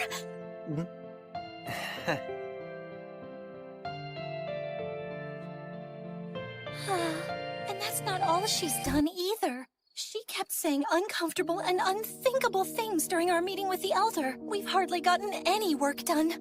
Really? Is that so? By the way, what are you discussing with the Elder? Oh, well, there have been talks within Scythia Transportation about branching out and creating an air courier division for speedy deliveries. And so we decided to come here to negotiate the possibility of employing harpies for that venture. Oh, now I understand. That sounds like a terrific idea. Yes, that would be ideal for delivering urgent messages, and for medicines as well. It's an extremely important matter, and yet everything somehow managed to go wrong. Kay got injured, and Lorna's been acting strange. Good doctor, would you please examine Lorna as well? Hold on, you want me to examine her? Well, in my professional opinion, Miss Lorna's been a bit absent-minded because she's worried about Miss Kay. Yes, I agree. I believe that's the case too. Then maybe we should just wait until Miss Kay's sprain gets better. There's no way I'll ever last if we do that. Don't you see? Kay and Lorna have always done everything for me. I can't fathom what life would be like without those two. You'd have to do things yourself. In that case, what if I give you some white wine made with grapes from the Alu Luna plantation? It's the finest vintage, so special that every year they only make 10 bottles! Please, let's help her out! Really, I insist! But Safi, I don't think... Alu Luna white wine! Some people go their whole lives never getting to drink it. We can't pass this up! Even if all that is true, there isn't actually anything we can do. Hold on, Doctor. Ever since we were young, Kay, Lorna, and I, we've been like sisters, growing up together. But in the end, we still have a master and servant relationship.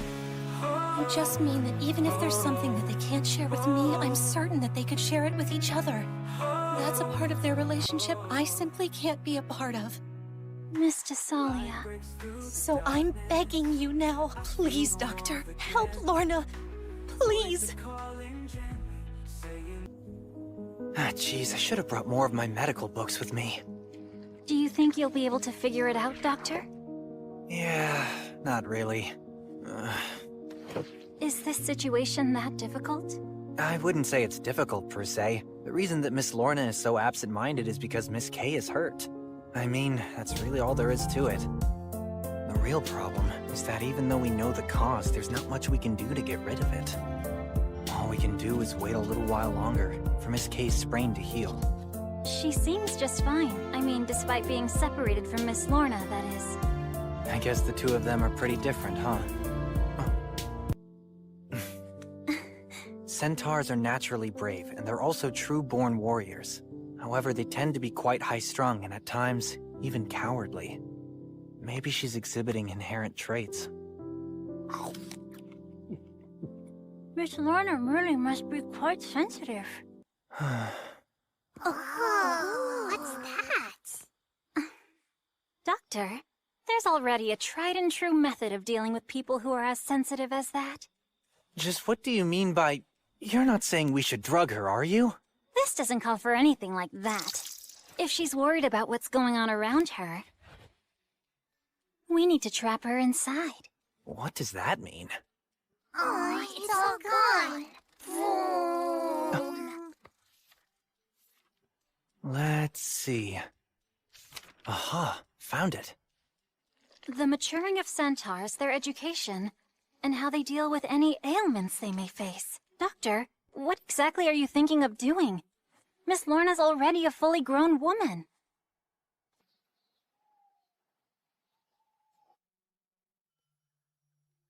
Ever since we were little, Kay was always by my side. But to think that I've become so useless just because Kay isn't here with me right now. What should I do? Will we be all right? One day, my lady will take over the Scythia family business.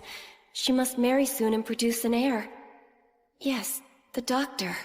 He'd be the perfect match. Oh, I'm so anxious. I wonder how long it'll be until she's better. Look at her, so at ease. Would she be fine without me? I really have to straighten up. It's all up to me now. Miss Lorna.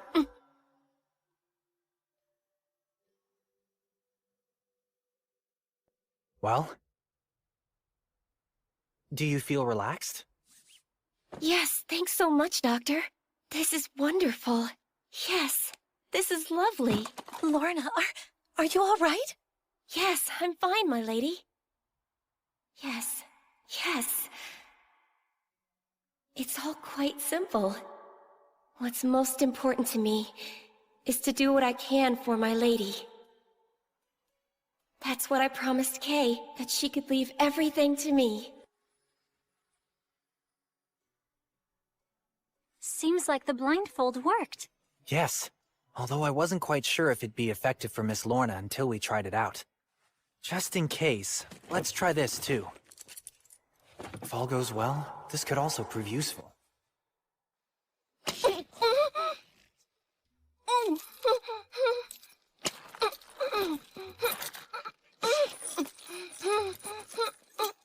Please straighten up. Yes, just like that. Oh, sorry. Are you doing all right? Actually, Doctor, you can make them even tighter.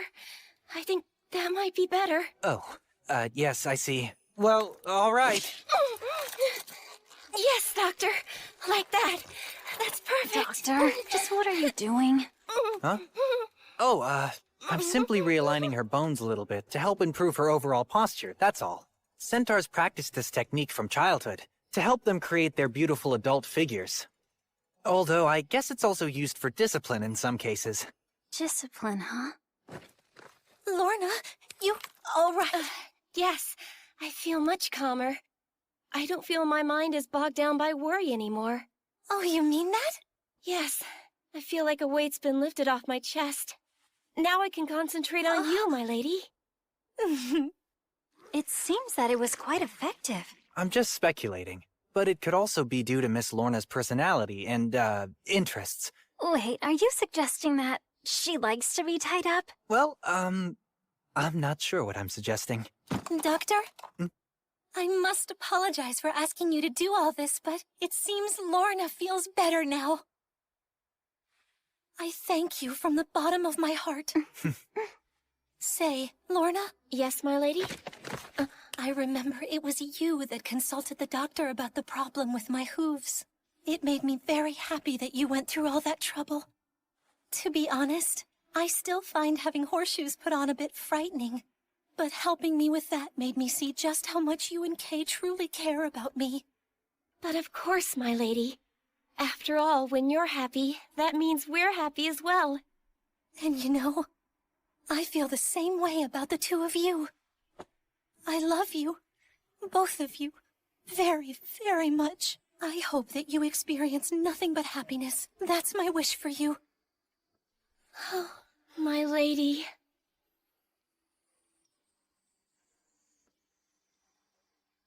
Doctor, there's something I've been wondering about. Is Miss Thessalia supposed to walk around the Harpies' village and also negotiate with the Elder? With Miss Lorna in that outfit? Oh! Of course. I'll follow you to the ends of the earth, my lady. I must say, I never knew this was a hobby of yours, Lorna. Kay, the good doctor was the one who did this to me. Which means, if this is a hobby, it's actually the doctor's. Oh, I understand now. Well, if you'd only said something about it sooner. We haven't properly thanked you yet for healing me and helping Lorna, have we now? Oh, not to worry. Miss Thessalia has already paid me. Oh, but that's nowhere near enough, right? The sweet doctor. You see, it's for her sake that we're doing this. In our culture, attendants are essentially a master's property. If the master marries, their partner shares their wealth. Which means that attendants belong to both partners. And the wife's attendants must also serve her husband. So, Doctor, if Our Lady were to become married to you, then... That would mean the two of us would become your attendants as well, according to our customs. Or in other words, we'll also belong to you someday, my sweet doctor. So, we certainly wouldn't mind if you had a little taste right now. Considering how naive Our Lady can be, even if we were to make something up. You'd have to take responsibility for laying your hands on her attendants and make up for it by marrying her. Miss Kay! Miss Lorna! Oh, Doctor, come now. We were only teasing you. Yes, please don't take what we said seriously. But also, please don't ever forget that we'll do absolutely anything we have to for Our Lady. The both of us are very eagerly looking forward to the day when you become our master as well, my dear doctor. Well, you should be just fine now. It's all thanks to you, Doctor. Oh, good. Now, if Miss Illy will just allow us to examine her, we'll all be able to return to Lindworm. Yeah, but she's refusing the exam. Maybe I upset her somehow. Doctor? Huh? I actually wanted to discuss that matter with you. So she's requesting to see Miss Desalia in exchange for allowing the examination? Does that mean the two of you know each other? No, we don't. I haven't the slightest idea as to why Illy would have requested this. That's where Illy's staying, right? Illy, I'm coming in!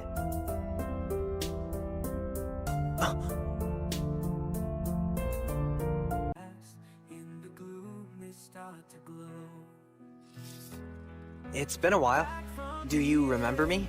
I'm the doctor who examined you back when... Yeah, I know. Have you been doing okay? I heard you've been losing feathers and can no longer fly. Do I look okay? Sorry, that may have been a dumb question. Is that Desalia? Yes, it is. You wanted to see her? Yeah, that's right. Before we do that, do you mind if I examine you? Can I take a look at your wings? Compared to other harpies, her colors aren't as vibrant, but her feathers are pretty big for her body. She's probably a great flyer. I see. I'm going to check a bit further in. Ow!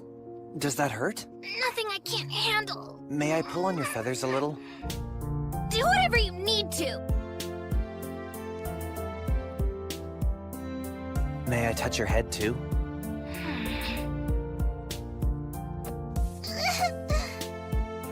Are you done yet? Just bear with it a bit more. Oh. Okay, almost done. I'm sorry, I was just trying to take your temperature. Well, give me a warning first! Doctor! May I try one more time? Why not use a mercury thermometer to take her temperature? They break easily and they're not very accurate. I found this to be the most reliable method. Sorry, please try not to move, or I won't be able to get a proper reading. They're so cold! I'm not surprised my hands feel cold to you. Harpies have a higher body temperature than humans. 37.8 Celsius, which means your temperature is just fine. Doctor, please. How many times must I tell you to be gentler with your younger female patients? Doctor! Are you alright? You're always so violent, you snake woman! I don't want to hear that from you, horsewoman. Hey, you two. Not in front of the patient, please. So, Doctor, what kind of sickness do I have? Well, Illy, I'd say... there's no sickness at all. You're actually just molting. Huh? Well, you always grow new feathers when the seasons change, don't you? This is exactly the same thing. There's no sign the feather loss is due to stress, and you don't have a skin disease or external injuries. As long as you eat well and get enough rest, you'll be able to fly in no— You're lying! I'm not lying. You're really not sick. That can't be true! Every time that I molted before now, I was still able to fly! You simply happen to lose more feathers than usual this time around. It's not uncommon at all for harpies to be unable to fly when they're molting. Wrong! There just has to be a bigger reason why I can't fly! Sorry, but... Forget it! Forget this examination! You dumb quack! How I wish that I'd never even met you! Now go! All of you, get out! Illy, please try and listen.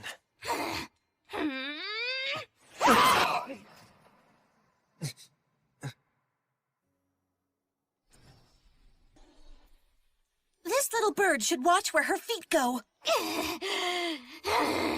Now, don't you have something to say to him?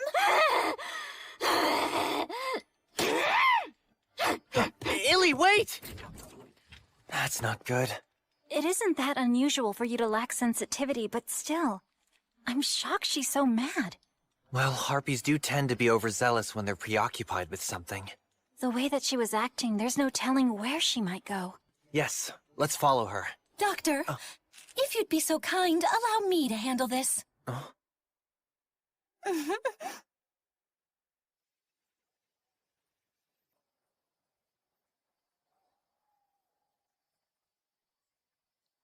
Ah, there you are. So you came alone? You wanted a word with me, didn't you? Then just come out and say what you want, instead of playing these games. Well, the village elder told me I couldn't see you unless I got examined. Oh, I see. So what is it you want? You're a gladiator at the arena, aren't you? Yes, that's right. You know, I used to go watch matches at the arena all the time. Did you know from the roof? You can watch all the matches for free? It's fine if you don't pay, as long as you don't take up a seat in the audience. Anyway, I want to become a gladiator just like you. You would always shine so brightly when you were competing. I never knew your name, though. I'd thank you if you were a fan, but somehow I doubt that that's the case here. No, I'm not your fan, but I want to be able to battle like you. Well, the arena welcomes anyone who wants to compete, but simply idolizing the participants won't be enough to get you any— Hey! I can do it, though. I mean, I grew up in the slums, which means I'm awesome at fighting. Fighting, you say? Huh? What we do inside the arena isn't merely mindless fighting. It's about dexterity and elegant technique. But whoever clobbers their opponent in the end wins, right? That's incorrect. I'm saying that it's a matter of character. Of character? Very well, then.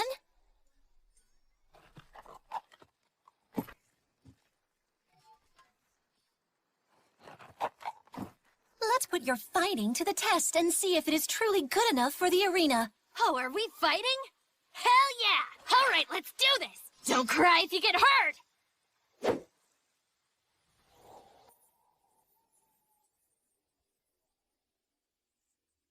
The first thing that gladiators need is respect.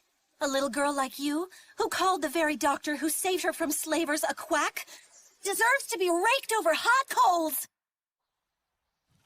You went a bit overboard, don't you think? Ouch! Oh boy, that really stings! Please, bear with me for a bit. Does Illy know anything about combat? Nothing! She just used a bunch of underhanded tricks. All the same, she still managed to claw you in the face. Her talon only barely scratched me. Besides, in response, I made sure to give her quite the drubbing with that wooden pole. I'm hoping this was a baseless worry. But you went easy on her, right? Yes, of course I did. I just taught her a lesson. But I may have let my pride overcome me. Why start a rivalry with her? Oh, well, it simply made me furious when she spoke badly of the doctor. Seems we have the same opinion on that. I've been trying to think of ways that I might get that harpy girl to take some sedatives and calm down. That's going too far, isn't it? I'm just kidding. Anyway, we can't just leave Illy alone. We have to do something. Right. Well, you see...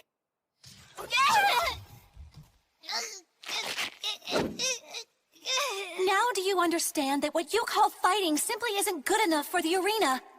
Forget becoming a gladiator and just live here in peace. No, I can't stay here forever! But why not? Everyone here's so welcoming. Yeah, they're nice enough people, but something just feels wrong to me. So where would you prefer to be? I don't know! But still, I know that if I could get somewhere else, I'd... Whatever's bothering her is something that she's going to have to resolve on her own. Illy's never made a real effort to fit in. Whenever she didn't like something, she'd just run away. So when she said she wants to be a gladiator... That's a convenient excuse to leave this village, even if Illy did become one. Fly off and not look back. And I'd imagine that once Illy is finished molting and able to fly again, she might actually leave this village and never return here. But if so, who knows what'll happen?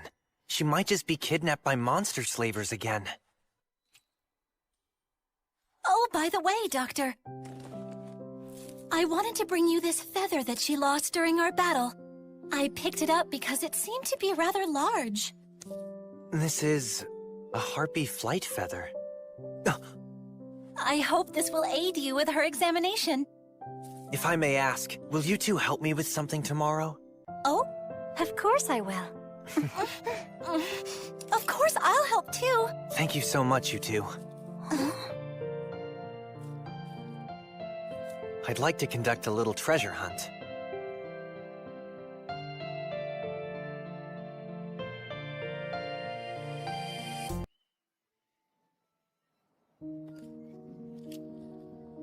Aha! Here's one! I made my way around the village and gathered whatever feathers I could find that matched Illy's coloring. Thank you, Miss Thessalia. If my hypothesis is true, then maybe... Is she ill then? No. She's molting. I'm quite sure about that. There's no doubt in your face. Not a hint. Illy suggested that there must be a place out there where she truly belongs. And where might that be? Well, that I don't know. I assume it's somewhere she can find something she hasn't found here. Though in the end, she's just running from reality. Still, only she can really understand the anguish caused by her inability to fly. Sorry to say, all I know is how to clobber bad little girls into submission. But Doctor, with the knowledge and talent that you possess, I know you can save her. I'm sure. Here you are, good doctor. What you asked for. That's way too many, Safi. All of these can't possibly belong to Illy alone. Oh, I didn't notice that. I guess I was distracted by the sound of you two gabbing the day away. Miss Thessalia was simply helping me out with some information. I'm so honored to hear that I was useful to you, Doctor. Well, congratulations on that, Miss Thessalia. Although unlike you, I'm actually useful to Dr. Glenn every single day. Come on, you two, let's not fight. I'm going back to work. Safi? I wonder if Miss Safi's feeling tired. This environment isn't kind to Lamias. Huh? It's just so cold and windy here in this village. Make sure you give Miss Safi some attention as well. Miss Thessalia.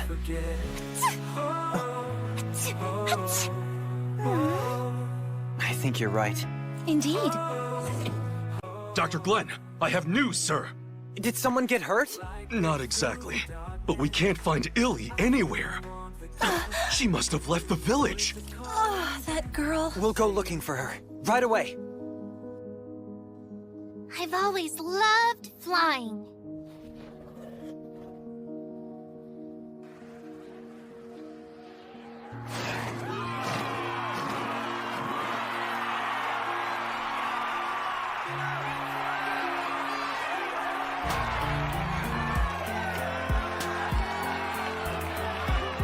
I could go anywhere I wanted when I could fly.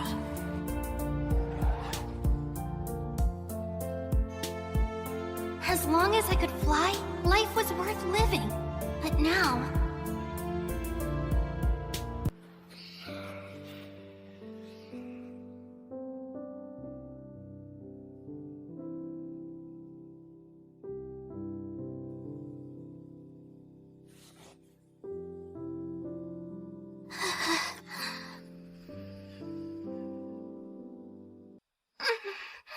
I still can't fly. And if I can't go anywhere I want to. I thought that if I could become a gladiator, then maybe. But I was useless against her. If only I could fly to the moon. Even if you have wings, you can't just keep on flying forever. A day will come when you're simply going to have to land. I know she's right about that. But still, where should I... Where am I supposed to go? Illy! Come out at once! Where could she have run off to? Doctor, I found her! Illy's over there! Oh, thank you, Safi! How did you see her from so far away? Oh, you used your ability to see body heat. Indeed.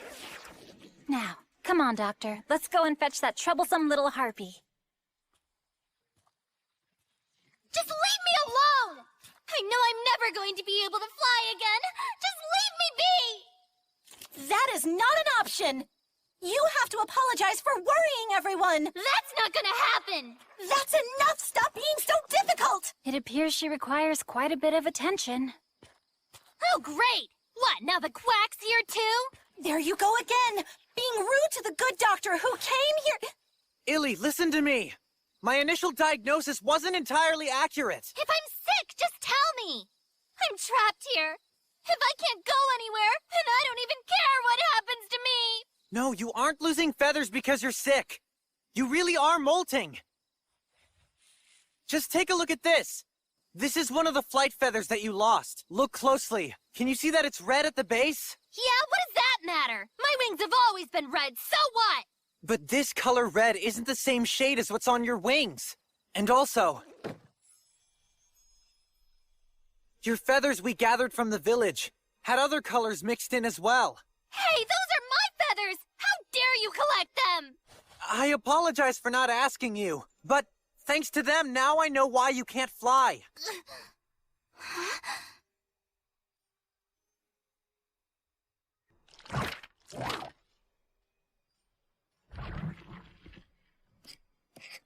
Illy the Harpy is not sick.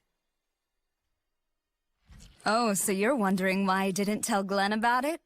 Well, it wouldn't be any fun if I did. Like at the Academy, you never know when a pop quiz is suddenly going to be sprung on you. I wonder, were you able to find the right answer, Glenn? The reason I can't fly? It's 'cause the molt you're going through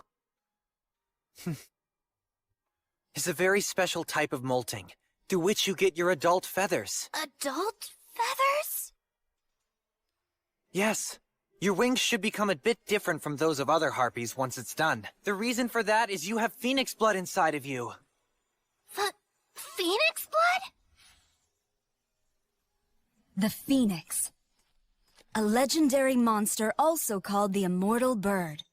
Illy has phoenix blood in her veins. Although, having said that, I'm not trying to imply that Illy is actually a legendary monster herself. But at least she inherited the beautiful phoenix wings that everyone so admires. How did I figure that out? I'm the director here, so I know. I'm growing my adult feathers? And I'm related to the legendary phoenix? Whoa! You'll be able to fly again, and you'll be reborn. With beautiful fiery wings again and again. I'm sure.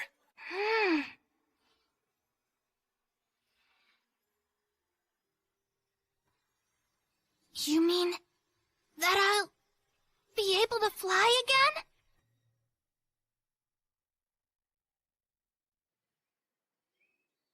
Doctor! Look here! Are they all in place? Do I look okay? Some may need to grow in more, but they'll all grow back soon. Don't fret. There you are, scantily clad again.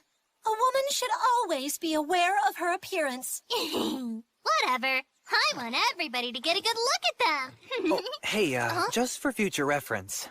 Why were you so reluctant when I first came here to examine you? Well, it's because I'm embarrassed by you. Huh? Oh, come out with it already. Fine then. It's because you saw me lay an egg before, okay? I'm gonna go show off my wings.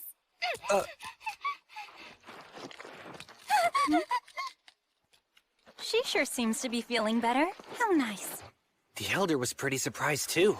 She's shocked how drastically her wings changed just because she entered adulthood. Well, considering that she was an orphan, I'm sure that for Illy it was essentially like she'd found out a little bit about her ancestry. I agree. You know, maybe I didn't even need to do anything after all. That isn't true at all. Illy's a teenager now, and being told that she's about to become an adult, well, it means a great deal to someone who's that age. Look at me! There really wasn't a somewhere else she needed to go. As long as she's here, this is right where she belongs. In a way, it's just like the centaurs who abandoned the battlefield so they could start a new life.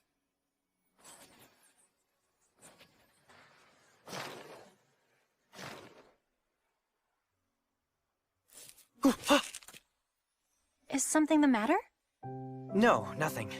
It just felt hot. Although, that isn't something that should happen. Well, Perhaps the flames of the legendary phoenix still burn strong inside of Illy. So, as you can see, regular bathing and brushing will keep your feathers clean and lead to a healthier lifestyle. And now, here's a demonstration. Brush from the base of your feathers to the top. Gently, like this. Make sure you don't brush too hard, otherwise you could damage your feathers. Doctor, you're good. Really good. That feels so nice, Doctor. All right, and now, I'll demonstrate this technique on another... Hey! No! Doctor! Well, now we'll finally be able to return to Lindworm. I think I've accomplished everything that I could here. Plus, we've been away from the clinic for quite a while. We ought to get back before it snows. Illy, please stop flying in through the window like... Doctor! What is this stuff? I was just flying through the forest and got it all over me. It's so gross, and it tastes so bitter, too. May I feel it? Uh-huh.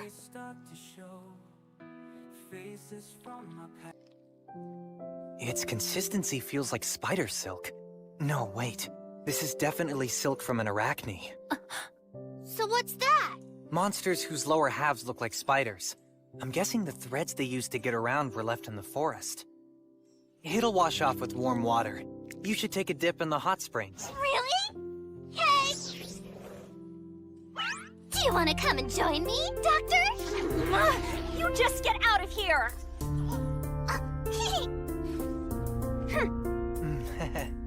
Wipe that stupid smirk off your face, Doctor. I'm not smirking. I'm just happy that Illy is doing so much better now, that's all. Oh, now I've done it. I've got a bad feeling about this. Doctor, help! It's all musty! Please help! Do something about the sticky white stuff! Everyone, please just calm down. It'll wash off easily with some warm water. It's just arachne silk. So sticky!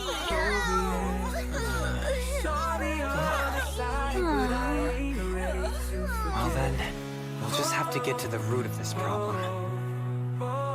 We really need to find out where this arachne is, and convince them to stop leaving their webs all over the wilderness.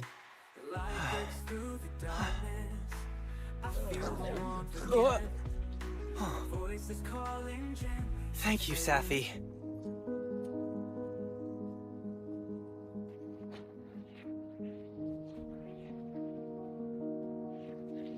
An arachne has clearly come through here.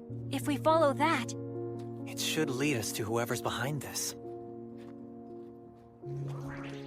Your clothes are made by arachnes as well, aren't they? Yes.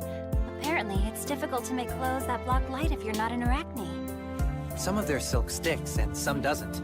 It's strong and elegant, and they can use it in many different ways. Arachnes are truly talented creatures, aren't they? Yes, but please be careful, Doctor. Though they possess many skills, what they're best at is making traps. I'll be fine. The silk's clearly visible, so I'm not gonna walk into What did I just tell you? Sorry, my bad. Your movements will send vibrations along the threads. They'll know something's in their trap.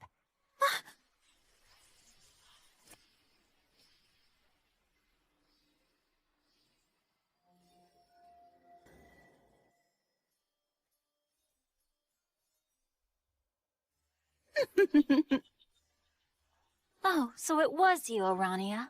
Oh, my, if it isn't my dear friend Safi. What brings you all the way out here in the mountains? The doctor and I came up here to help out the harpies in the village. Aha, I see. So this careless gentleman in front of me is the doctor that you're always going on about? I am charmed, Doctor. I'm Savantide's best friend, Arania Tarantera Arachnida. I'm delighted to make your acquaintance after so long. Best friend? Clothes from her, and we've become rather well acquainted. Arania is the lead designer at the Lindworm location of the Loose Silk Sewing Company. You're kidding, I've heard of them before. The Loose Silk Sewing Company? They specialize in clothing for monsters, right?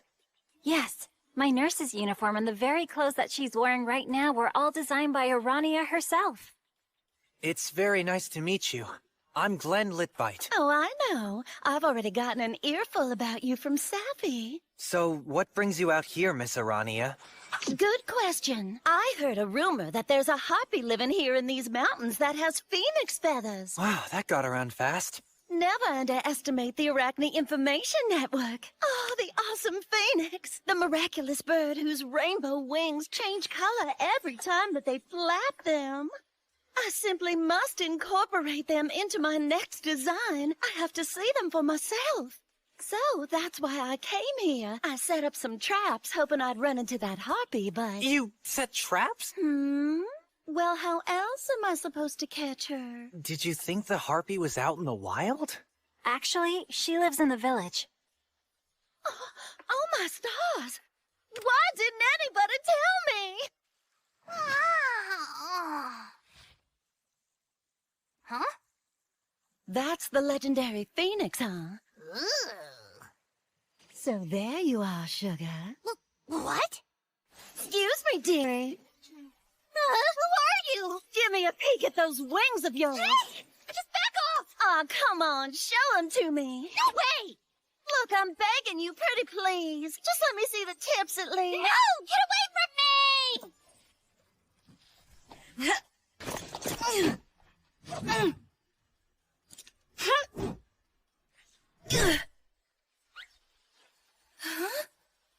Stop chasing me! Hold it right there! I told Arania that she had to promise me not to leave her webs all over the forest anymore. So we should see fewer cases. Oh, really? Is this what you mean when you say fewer cases? Look at me! Just look! What are you going to do about this? You have terrible luck, that's for sure. This isn't about luck! Just what was that thing, anyway? That thing is my best friend. Then you need to get yourself some better friends! How can you let somebody so dangerous run free like that? Look, Arania really isn't a bad person. She just loses sight of everything around her when she gets excited. So I take exception to you calling her dangerous, Tessalia. Well, how can I put this?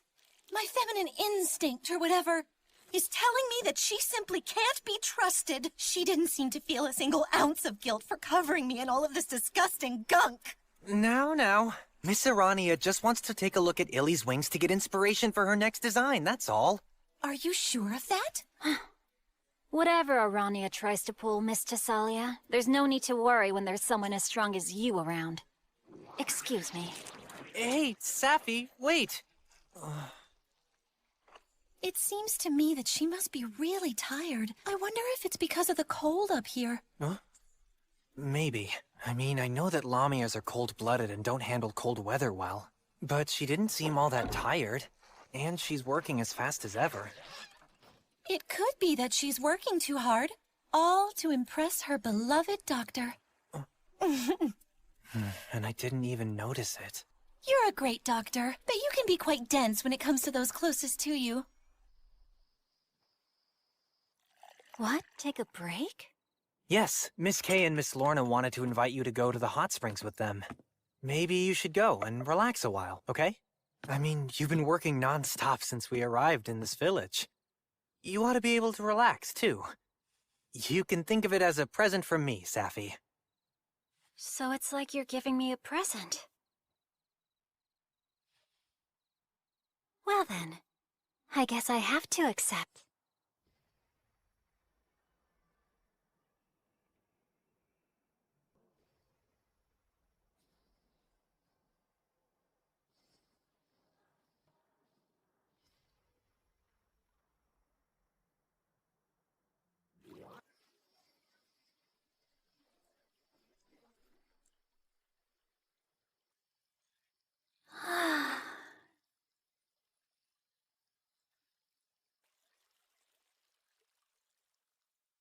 Work harder! You've got it! Keep pushing! Wait, B, huh? Huh?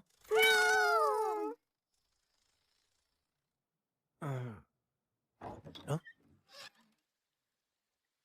Oh, Sappy isn't here, I take it? So, what brings you here today? It's my head. It feels fuzzy. Also, my joints feel like they aren't working quite right. Let's start by taking your temperature. All right.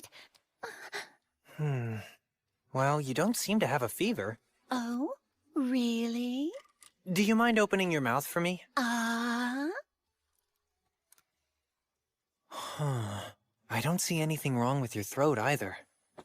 Well, there's nothing obvious jumping out to me. But maybe you're just coming down with a cold.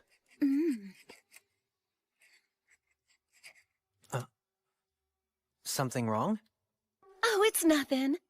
I was simply admiring the fact that a human doctor's looking after us monsters. Oh, yes, well, I'm trying to do my best. Goodness, I've been wondering about this doctor that Sapphi's always gabbing about. But now I understand it. No wonder Sapphi has the hots for you. Well, anyway, I suppose I ought to go and get myself some fresh air. Don't stay out in the cold too long, though. Standing around here isn't going to cure anything either. Oh, by the way, Doctor, if you're worried, why not accompany me on my walk?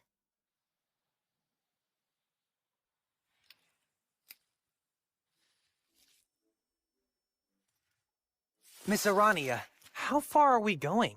Who knows? As far as I feel like it. I don't know, maybe we should head back now. You don't want to make yourself sicker. Ooh. I tagged along because I was worried about her, but if she's this chipper, she'll be fine. I'm terribly sorry, but I'm going to have to head back now. Ta-ta. Just watch your step. I did say you ought to watch your step just a moment ago, Doctor. When did you set this trap? Why, as soon as we got here. I laid threads to catch you if you tried to go back. Coming here may have been smooth sailing, but you could run into a storm on the way home, you know? So when you said that you weren't feeling well... Oh, I lied. Now, Doctor, why don't we have a little fun? What exactly does that mean? Dear me, Doctor, surely you jest. I couldn't possibly say something like that out loud. I don't really think we're quite that close yet. Well, you're right. To be honest, I must admit I don't feel even an ounce of admiration for you. In that case... But then Sapphi is my dear best friend. So of course I'm awful curious about this doctor that she has the hots for. I've always had this terrible habit of wanting to possess what other people have for my very own, especially when it comes to those I'm closest to. Oh, but it's not as if I want to steal you away from her or anything. I just want to share you so that the two of us can match. Know what I mean? Like matching clothes, matching lovers. I'm a doctor, and Sapphi is just my assistant. The two of us aren't actually dating. Indeed. And Sapphi probably cares too much about you to make a move and put you on the spot. But tell me, Doctor, what do you think would happen if I were to ravish you here and now? You'd probably upset Sapphi. That's right. And even more than that, I bet she'd outright panic. Oh, dear me, what will I do? My precious doctor's gonna be stolen away by my best friend. I can just imagine her saying that as she throws herself at you. That's kinda insane. I know. Thing is, Doctor, that insanity is what makes me so creative. It produces some of the best fashion this world has ever laid eyes on. Now then, Doctor, leave it all to me. Divine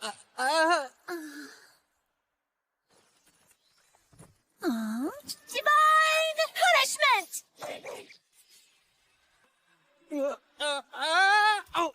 Oh! Miss Thessalia, what are you doing out here? I followed you two. That must have been a harrowing experience. Well, look who showed up if it isn't the Scythia family heiress. I could have sworn that I set traps so you couldn't follow us. And I simply cut all of them down with this sword that Kay lent to me. Also, I heard everything that you said. Ravishing the doctor over your warped view of friendship and fashion? As if I'd ever allow such an act of aggression to take place. I must say, I hate conflicts like these. How about you just sit this one out, Sugar? After all, it has nothing to do with you. Oh, but it absolutely does. After all, the good doctor is set to Courtney, and ultimately to take over the Scythia Empire. So you're just trying to do the same thing as me. You think that we're alike. So what's your reasoning? I'm doing this for friendship and for my work. And you're doing all this to make the doctor the heir to your business empire. See, we both are the same. No, we are not. I mean, yes, I do want someone to take on the Scythia name, but I truly love the doctor. You sure about that? Are you sure you just didn't imagine it? All because he simply happened to appear in front of you as the perfect candidate to become the heir? But that's not true. If your family business has nothing to do with it, then why not just elope with him? But that's, I have a responsibility as the heiress to the Scythia family business. I could never ever do that to Kay and Lorna. Seems we are the same after all. We are not! Because you're... Miss Tasalia?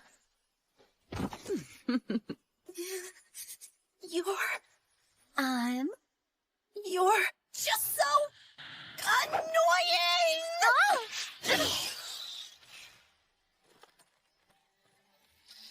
That was so dangerous! Why would you...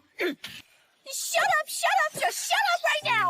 How dare you try to confuse me with your twisted logic! I mean, it isn't as if I truly understand how love works. I've never actually fallen in love before, you know. You shouldn't sound so proud of that. In any event, Dr. Glenn's the one who I've deemed worthy to be my husband. I won't allow you to tell me that these feelings aren't real. I'm nothing like you. No one can act like you and be in love. I'm absolutely nothing like you. I do hate dealing with people like you.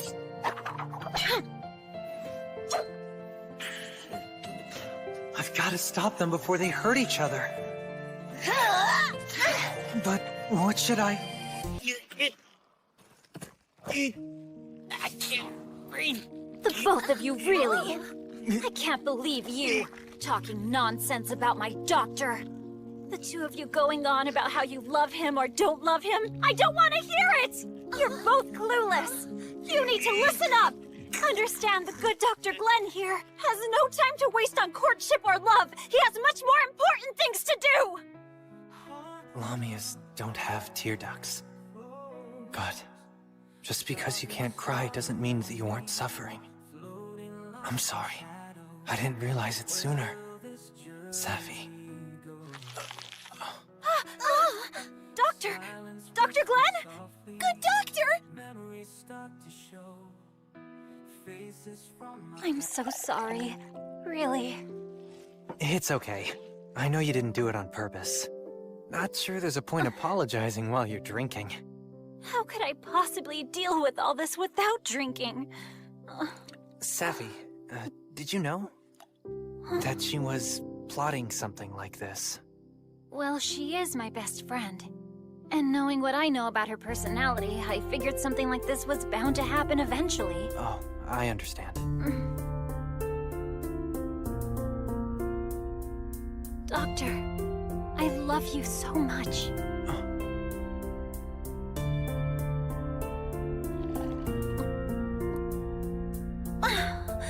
And yet rivals just keep on showing up. To be honest, I don't actually care if Arania tries to steal you from me. Because I know she's not really serious. Even if you two were to connect physically, your hearts never would. But that's not the case with Miss Tasalia. She's just a bit clumsy when it comes to love, but she's very earnest. I'm scared. I'm scared that someone will steal you away from me someday.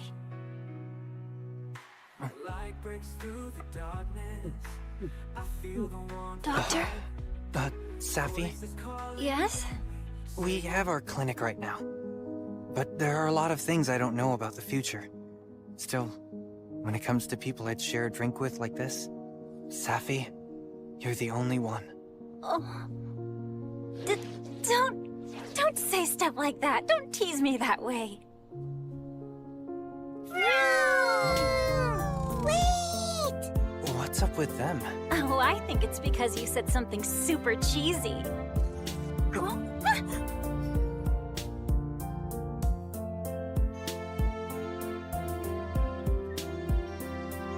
This tremor may have been caused by the giant's rage. You see, long, long ago, giants known as Gigas destroyed everything in their path, and the enraged gods sealed them away in the Viver Mountains. In spite of that, their everlasting strength endures even today. According to the legends, nearly 300 years ago, our people failed to make a sacrificial offering to them, so a giant appeared and nearly destroyed our village. Recently, I sent some men to scout the area, and they reported back saying that something far bigger than any man was heading towards this village. The men I'd sent out to surveil the mountain earlier just came back and said the giant god is drawing ever closer to our village. There is a race of monsters that's been given the name of giants, but...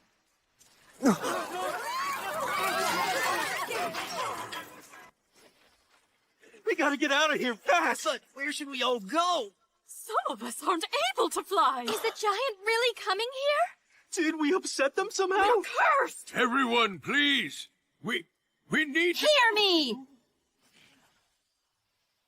This village is facing a crisis. But still, you must all remain calm now. First, Illy. What is it? Go to Lindworm. Tell Lady Scotty what's transpiring here. You're the best candidate because she knows you. Sure! Leave it to me! Those of you who can fly, prepare to head to Lindworm. Kay and Lorna, go prepare the carriage. Yes, my lady. You, Spider-Woman.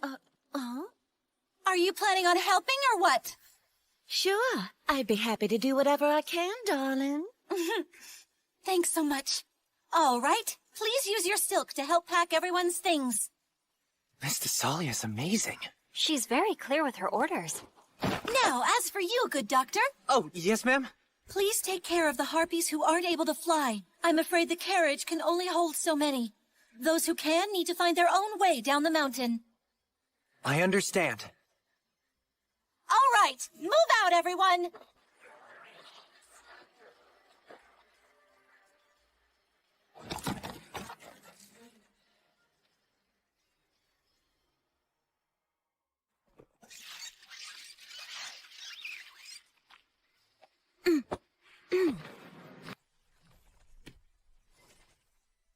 There, you're all set.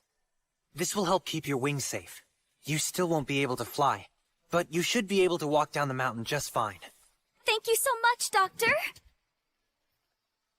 Dr. Glenn? She was the last patient that we had. We ought to start gathering our things, too.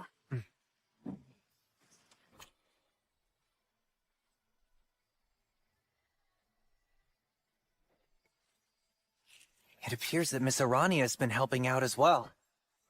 She really isn't all that bad.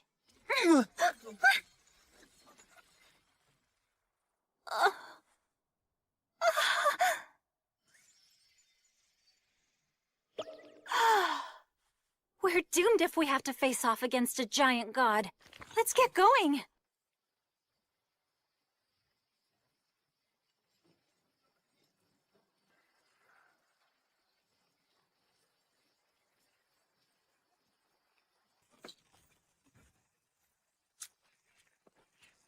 Everyone's already begun evacuating. Is something the matter? It's just... Did you happen to see Miss Thessalia on our way here? No, now that you mention it, she's not here either.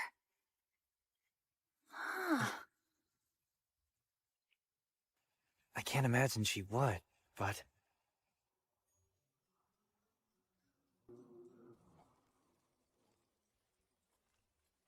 Maybe I should have at least told the good doctor what I was planning to do. But if I did, I'm sure that he would have tried to stop me. After all, trying to stall a giant god by fighting it alone is... But some people won't have time to escape before it arrives. Someone must be a shield to let the rest get away. And the only one truly suitable to take up the lance would be me, even if I'm not really a match for the giant god.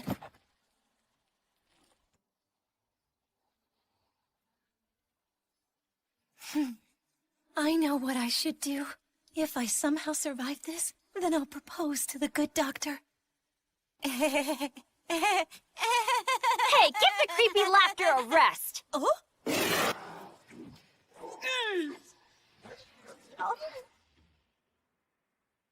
Wait!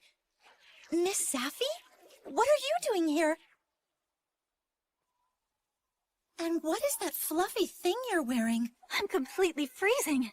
So I had Arania make this warm coat for me. More importantly, are you actually planning on facing the giant god by yourself? Of course I am. After all, that's my job as a leader. You know, your ears are shaking. The body doesn't tell lies. You're really scared. Look, I've already made up my mind. I'm not surprised you'd say that.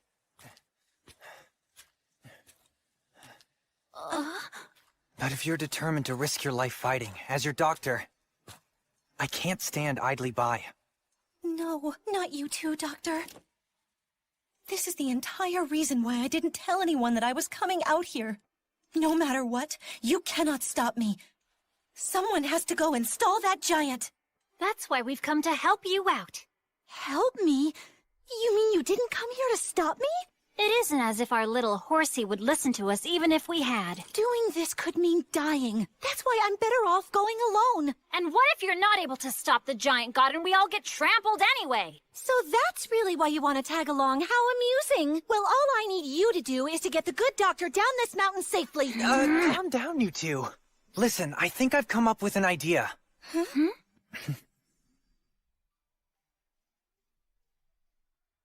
Are you certain about this? Mm-hmm. I'm sure of it. I'll convince the giant god to stay far away from the village. Running away from situations like these would be out of character for the doctor. I assure you, he's more stubborn than we are. But Doctor... Between the three of us, we're not really the types to run away. Be that as it may, I think we're better off facing the giant god together. So what do you say, Tessalia? All right, let's do it, Safi. The good doctor is someone I want to support. So if you insist, then I'll follow your lead. Although, if just talking doesn't work... Agreed. We'll handle it if it comes to that. I bet this poison will have an effect, even on a giant. Once the poison weakens it, that's when I'll move in and strike it. Will that work? Sounds like a plan. It's getting close. Come on, you two. Let's get going.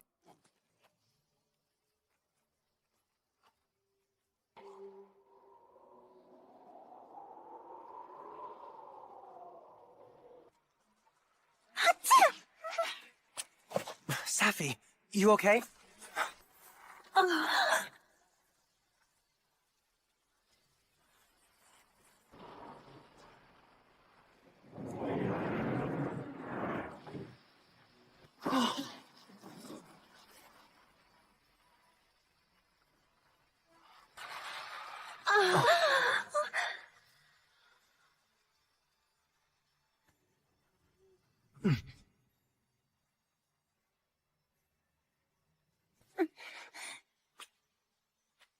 Doctor, wait!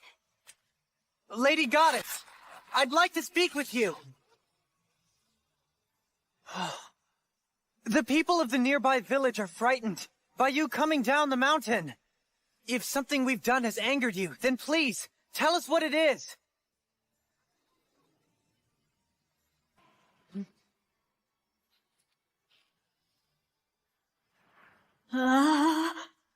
What the? Good doctor?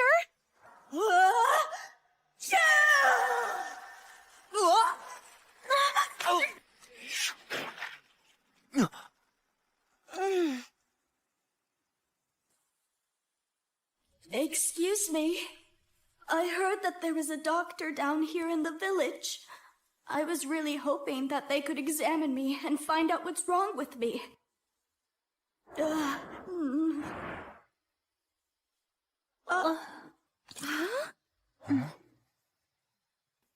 Examine you? A giant god is coming. That's just fairy tale stuff. You must have had a nightmare. No, I'm telling you! It's on its way to our village right now! There's no need to worry. The giant goddess from the mountains is quite harmless. Her name is Dione Nephilim.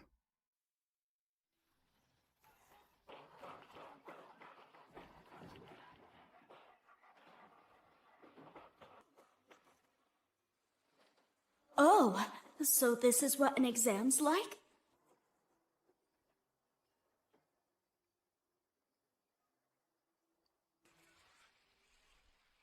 Okay, could you please stick out your tongue for me?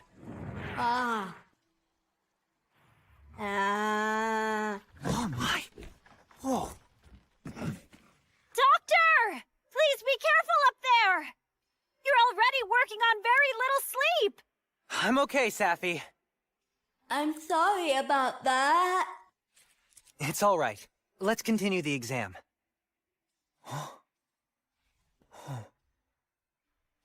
You can go ahead and close your mouth. It looks like you have a cold, and a fever as well. Do you remember when you first started feeling sick? Let me think. About 10 years ago? So then, right around the time when Lindworm became the city it is today. That's right, which was also about the time little Scotty visited me. Lady Scotty? Back then, I thought that I might get better if I simply got a little extra sleep. But that didn't solve things. Well, I'll prepare some medicine for you.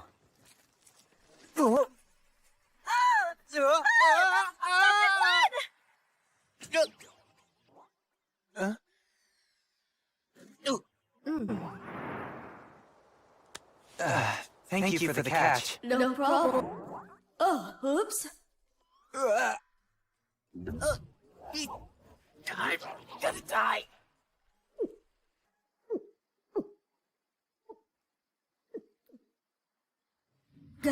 Lady Goddess! So hey, where do you usually hang out? Up there at the summit of the mountain.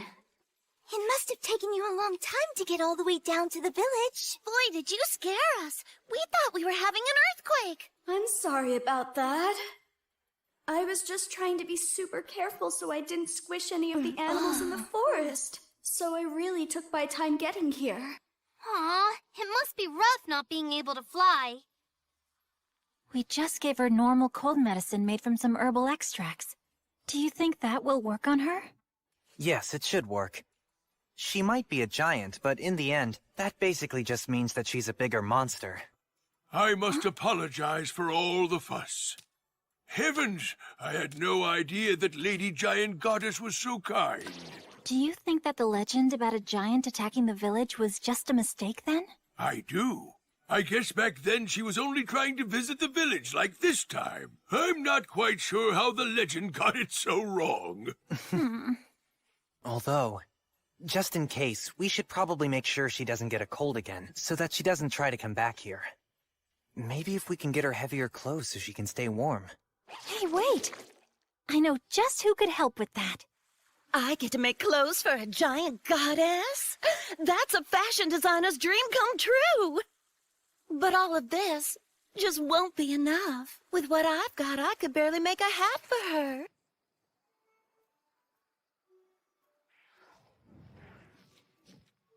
Please, use this.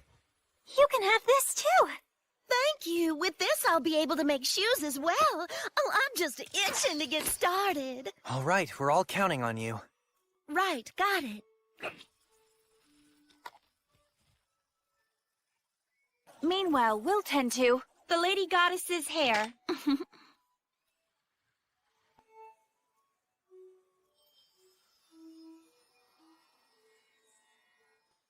I've caused you all so much trouble, and yet you all did such nice things for me. Please make sure you stay in the village and recuperate until you feel all better. Now that that's all settled, we can finally head back home. We really need to reopen the clinic soon. Yes, things have been busy, but I'm glad everything worked out.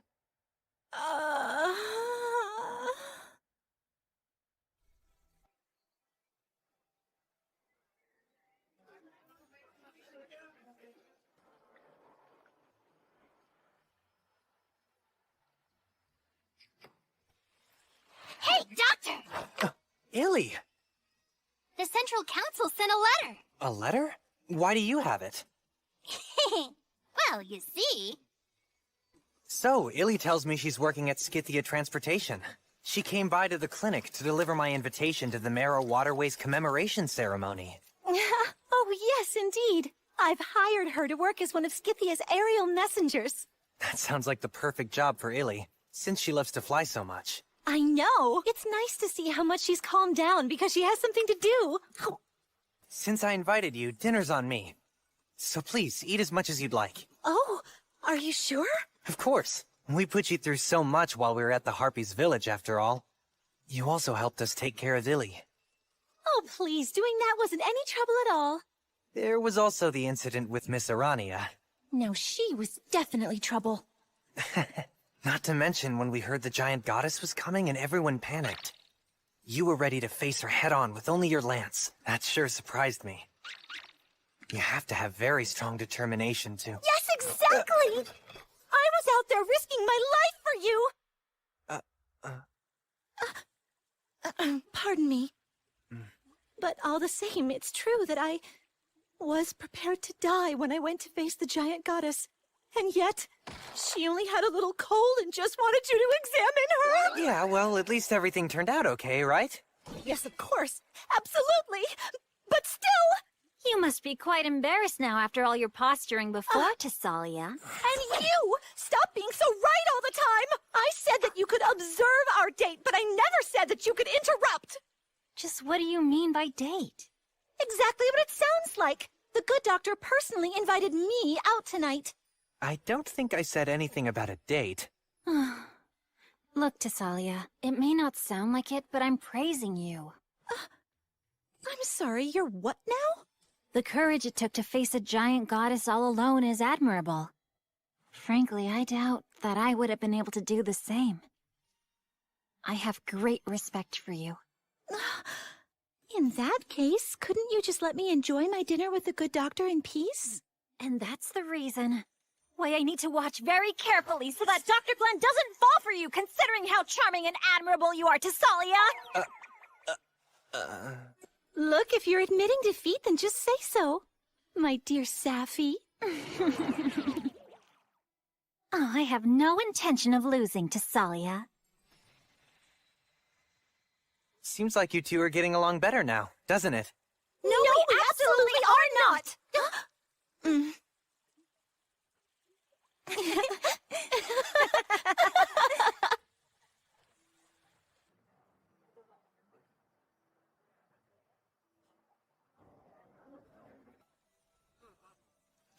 Oh, hello, Lady Scotty, Miss Kunai.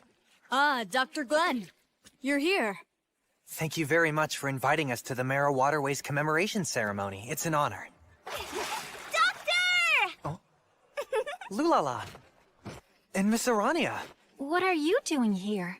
We're having Miss Arania design the outfits for the mermaids who'll be singing at the ceremony. Maybe I should add a few more frills to this. She's doing a final costume check now. She's proven quite popular with the mermaids because she's so thorough and dedicated. Look, you guys! Aren't these designs cute? Hey, stop squirming and sit still. Okay. Lady Draconis is very happy that this special day was made possible, thanks to the help of so many caring people. She's also pleased with all your work. You've done quite an admirable job of keeping everyone healthy. I'm honored, Lady Scotty.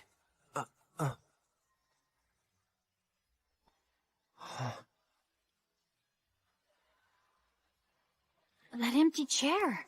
Must be Lady Cthulhu's seat. Is she playing hooky again? Well, you know her. She's always busy.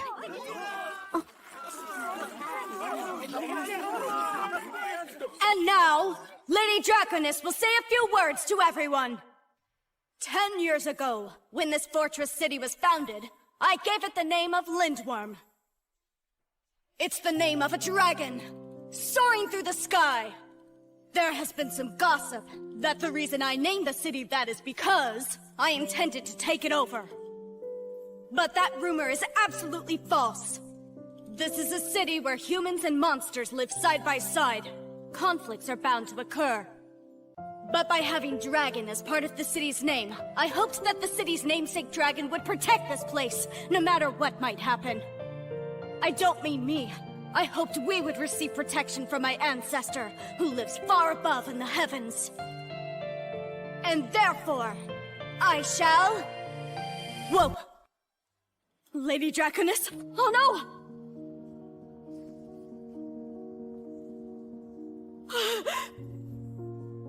Lady Draconis!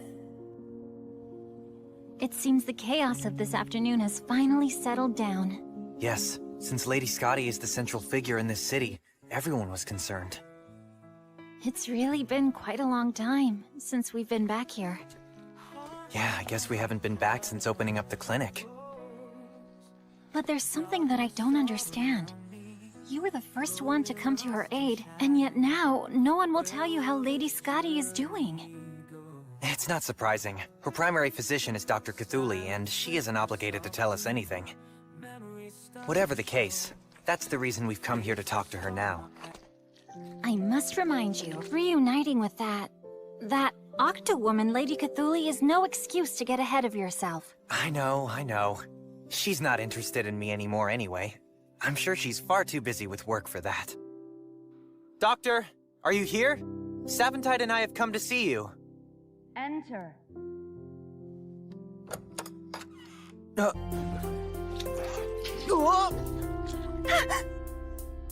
Glenn! I'm so happy that you've come. I'm glad to see you're doing so well. You haven't changed. Lady Cthulhu, you are the worst mentor. Would you kindly unwrap your filthy tentacles from around him right now? Oh my, you're here too, Saventide. You can leave now. That's absolutely not gonna happen! Safi? Glenn, dear, you look older to me. Sorry? I what? Oh, I've missed you, my sweet and yet sassy little students. Yes, it really has been quite a long time, hasn't it? I see that despite your rather advanced age, you still aren't able to keep your tentacles off of young men. I can see that you're just as sharp-tongued and riddled with jealousy as you ever were, Saventide. If only someone would stop meddling, I believe my jealousy would be under control without a problem at all.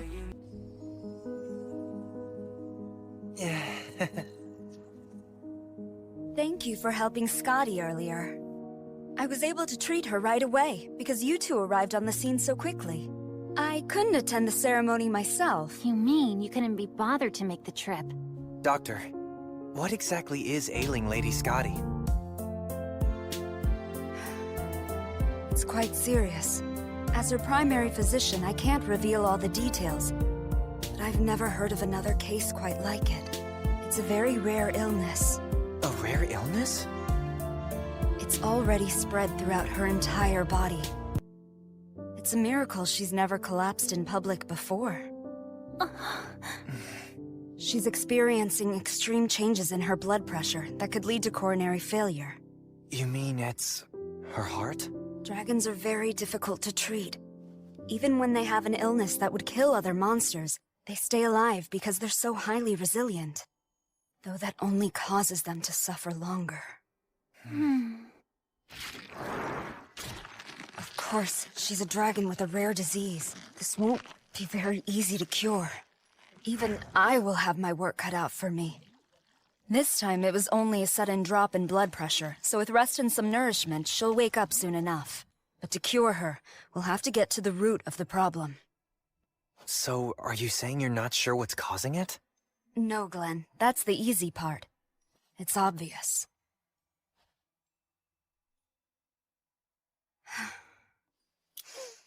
Look, you two, just head back to your clinic. There's not much I can do for now. Not unless Scotty ends up changing her mind, that is. And just what do you mean by that? The biggest problem right now is that Scotty simply has no interest in getting better. She's stubborn. I've told you too much already. Now go home. It seems even Dr. Cthulhu is going to have her hands full. Although, with all those tentacles, I guess she has enough hands to go around. Safi, the patient doesn't want to get better. Yes, it's true.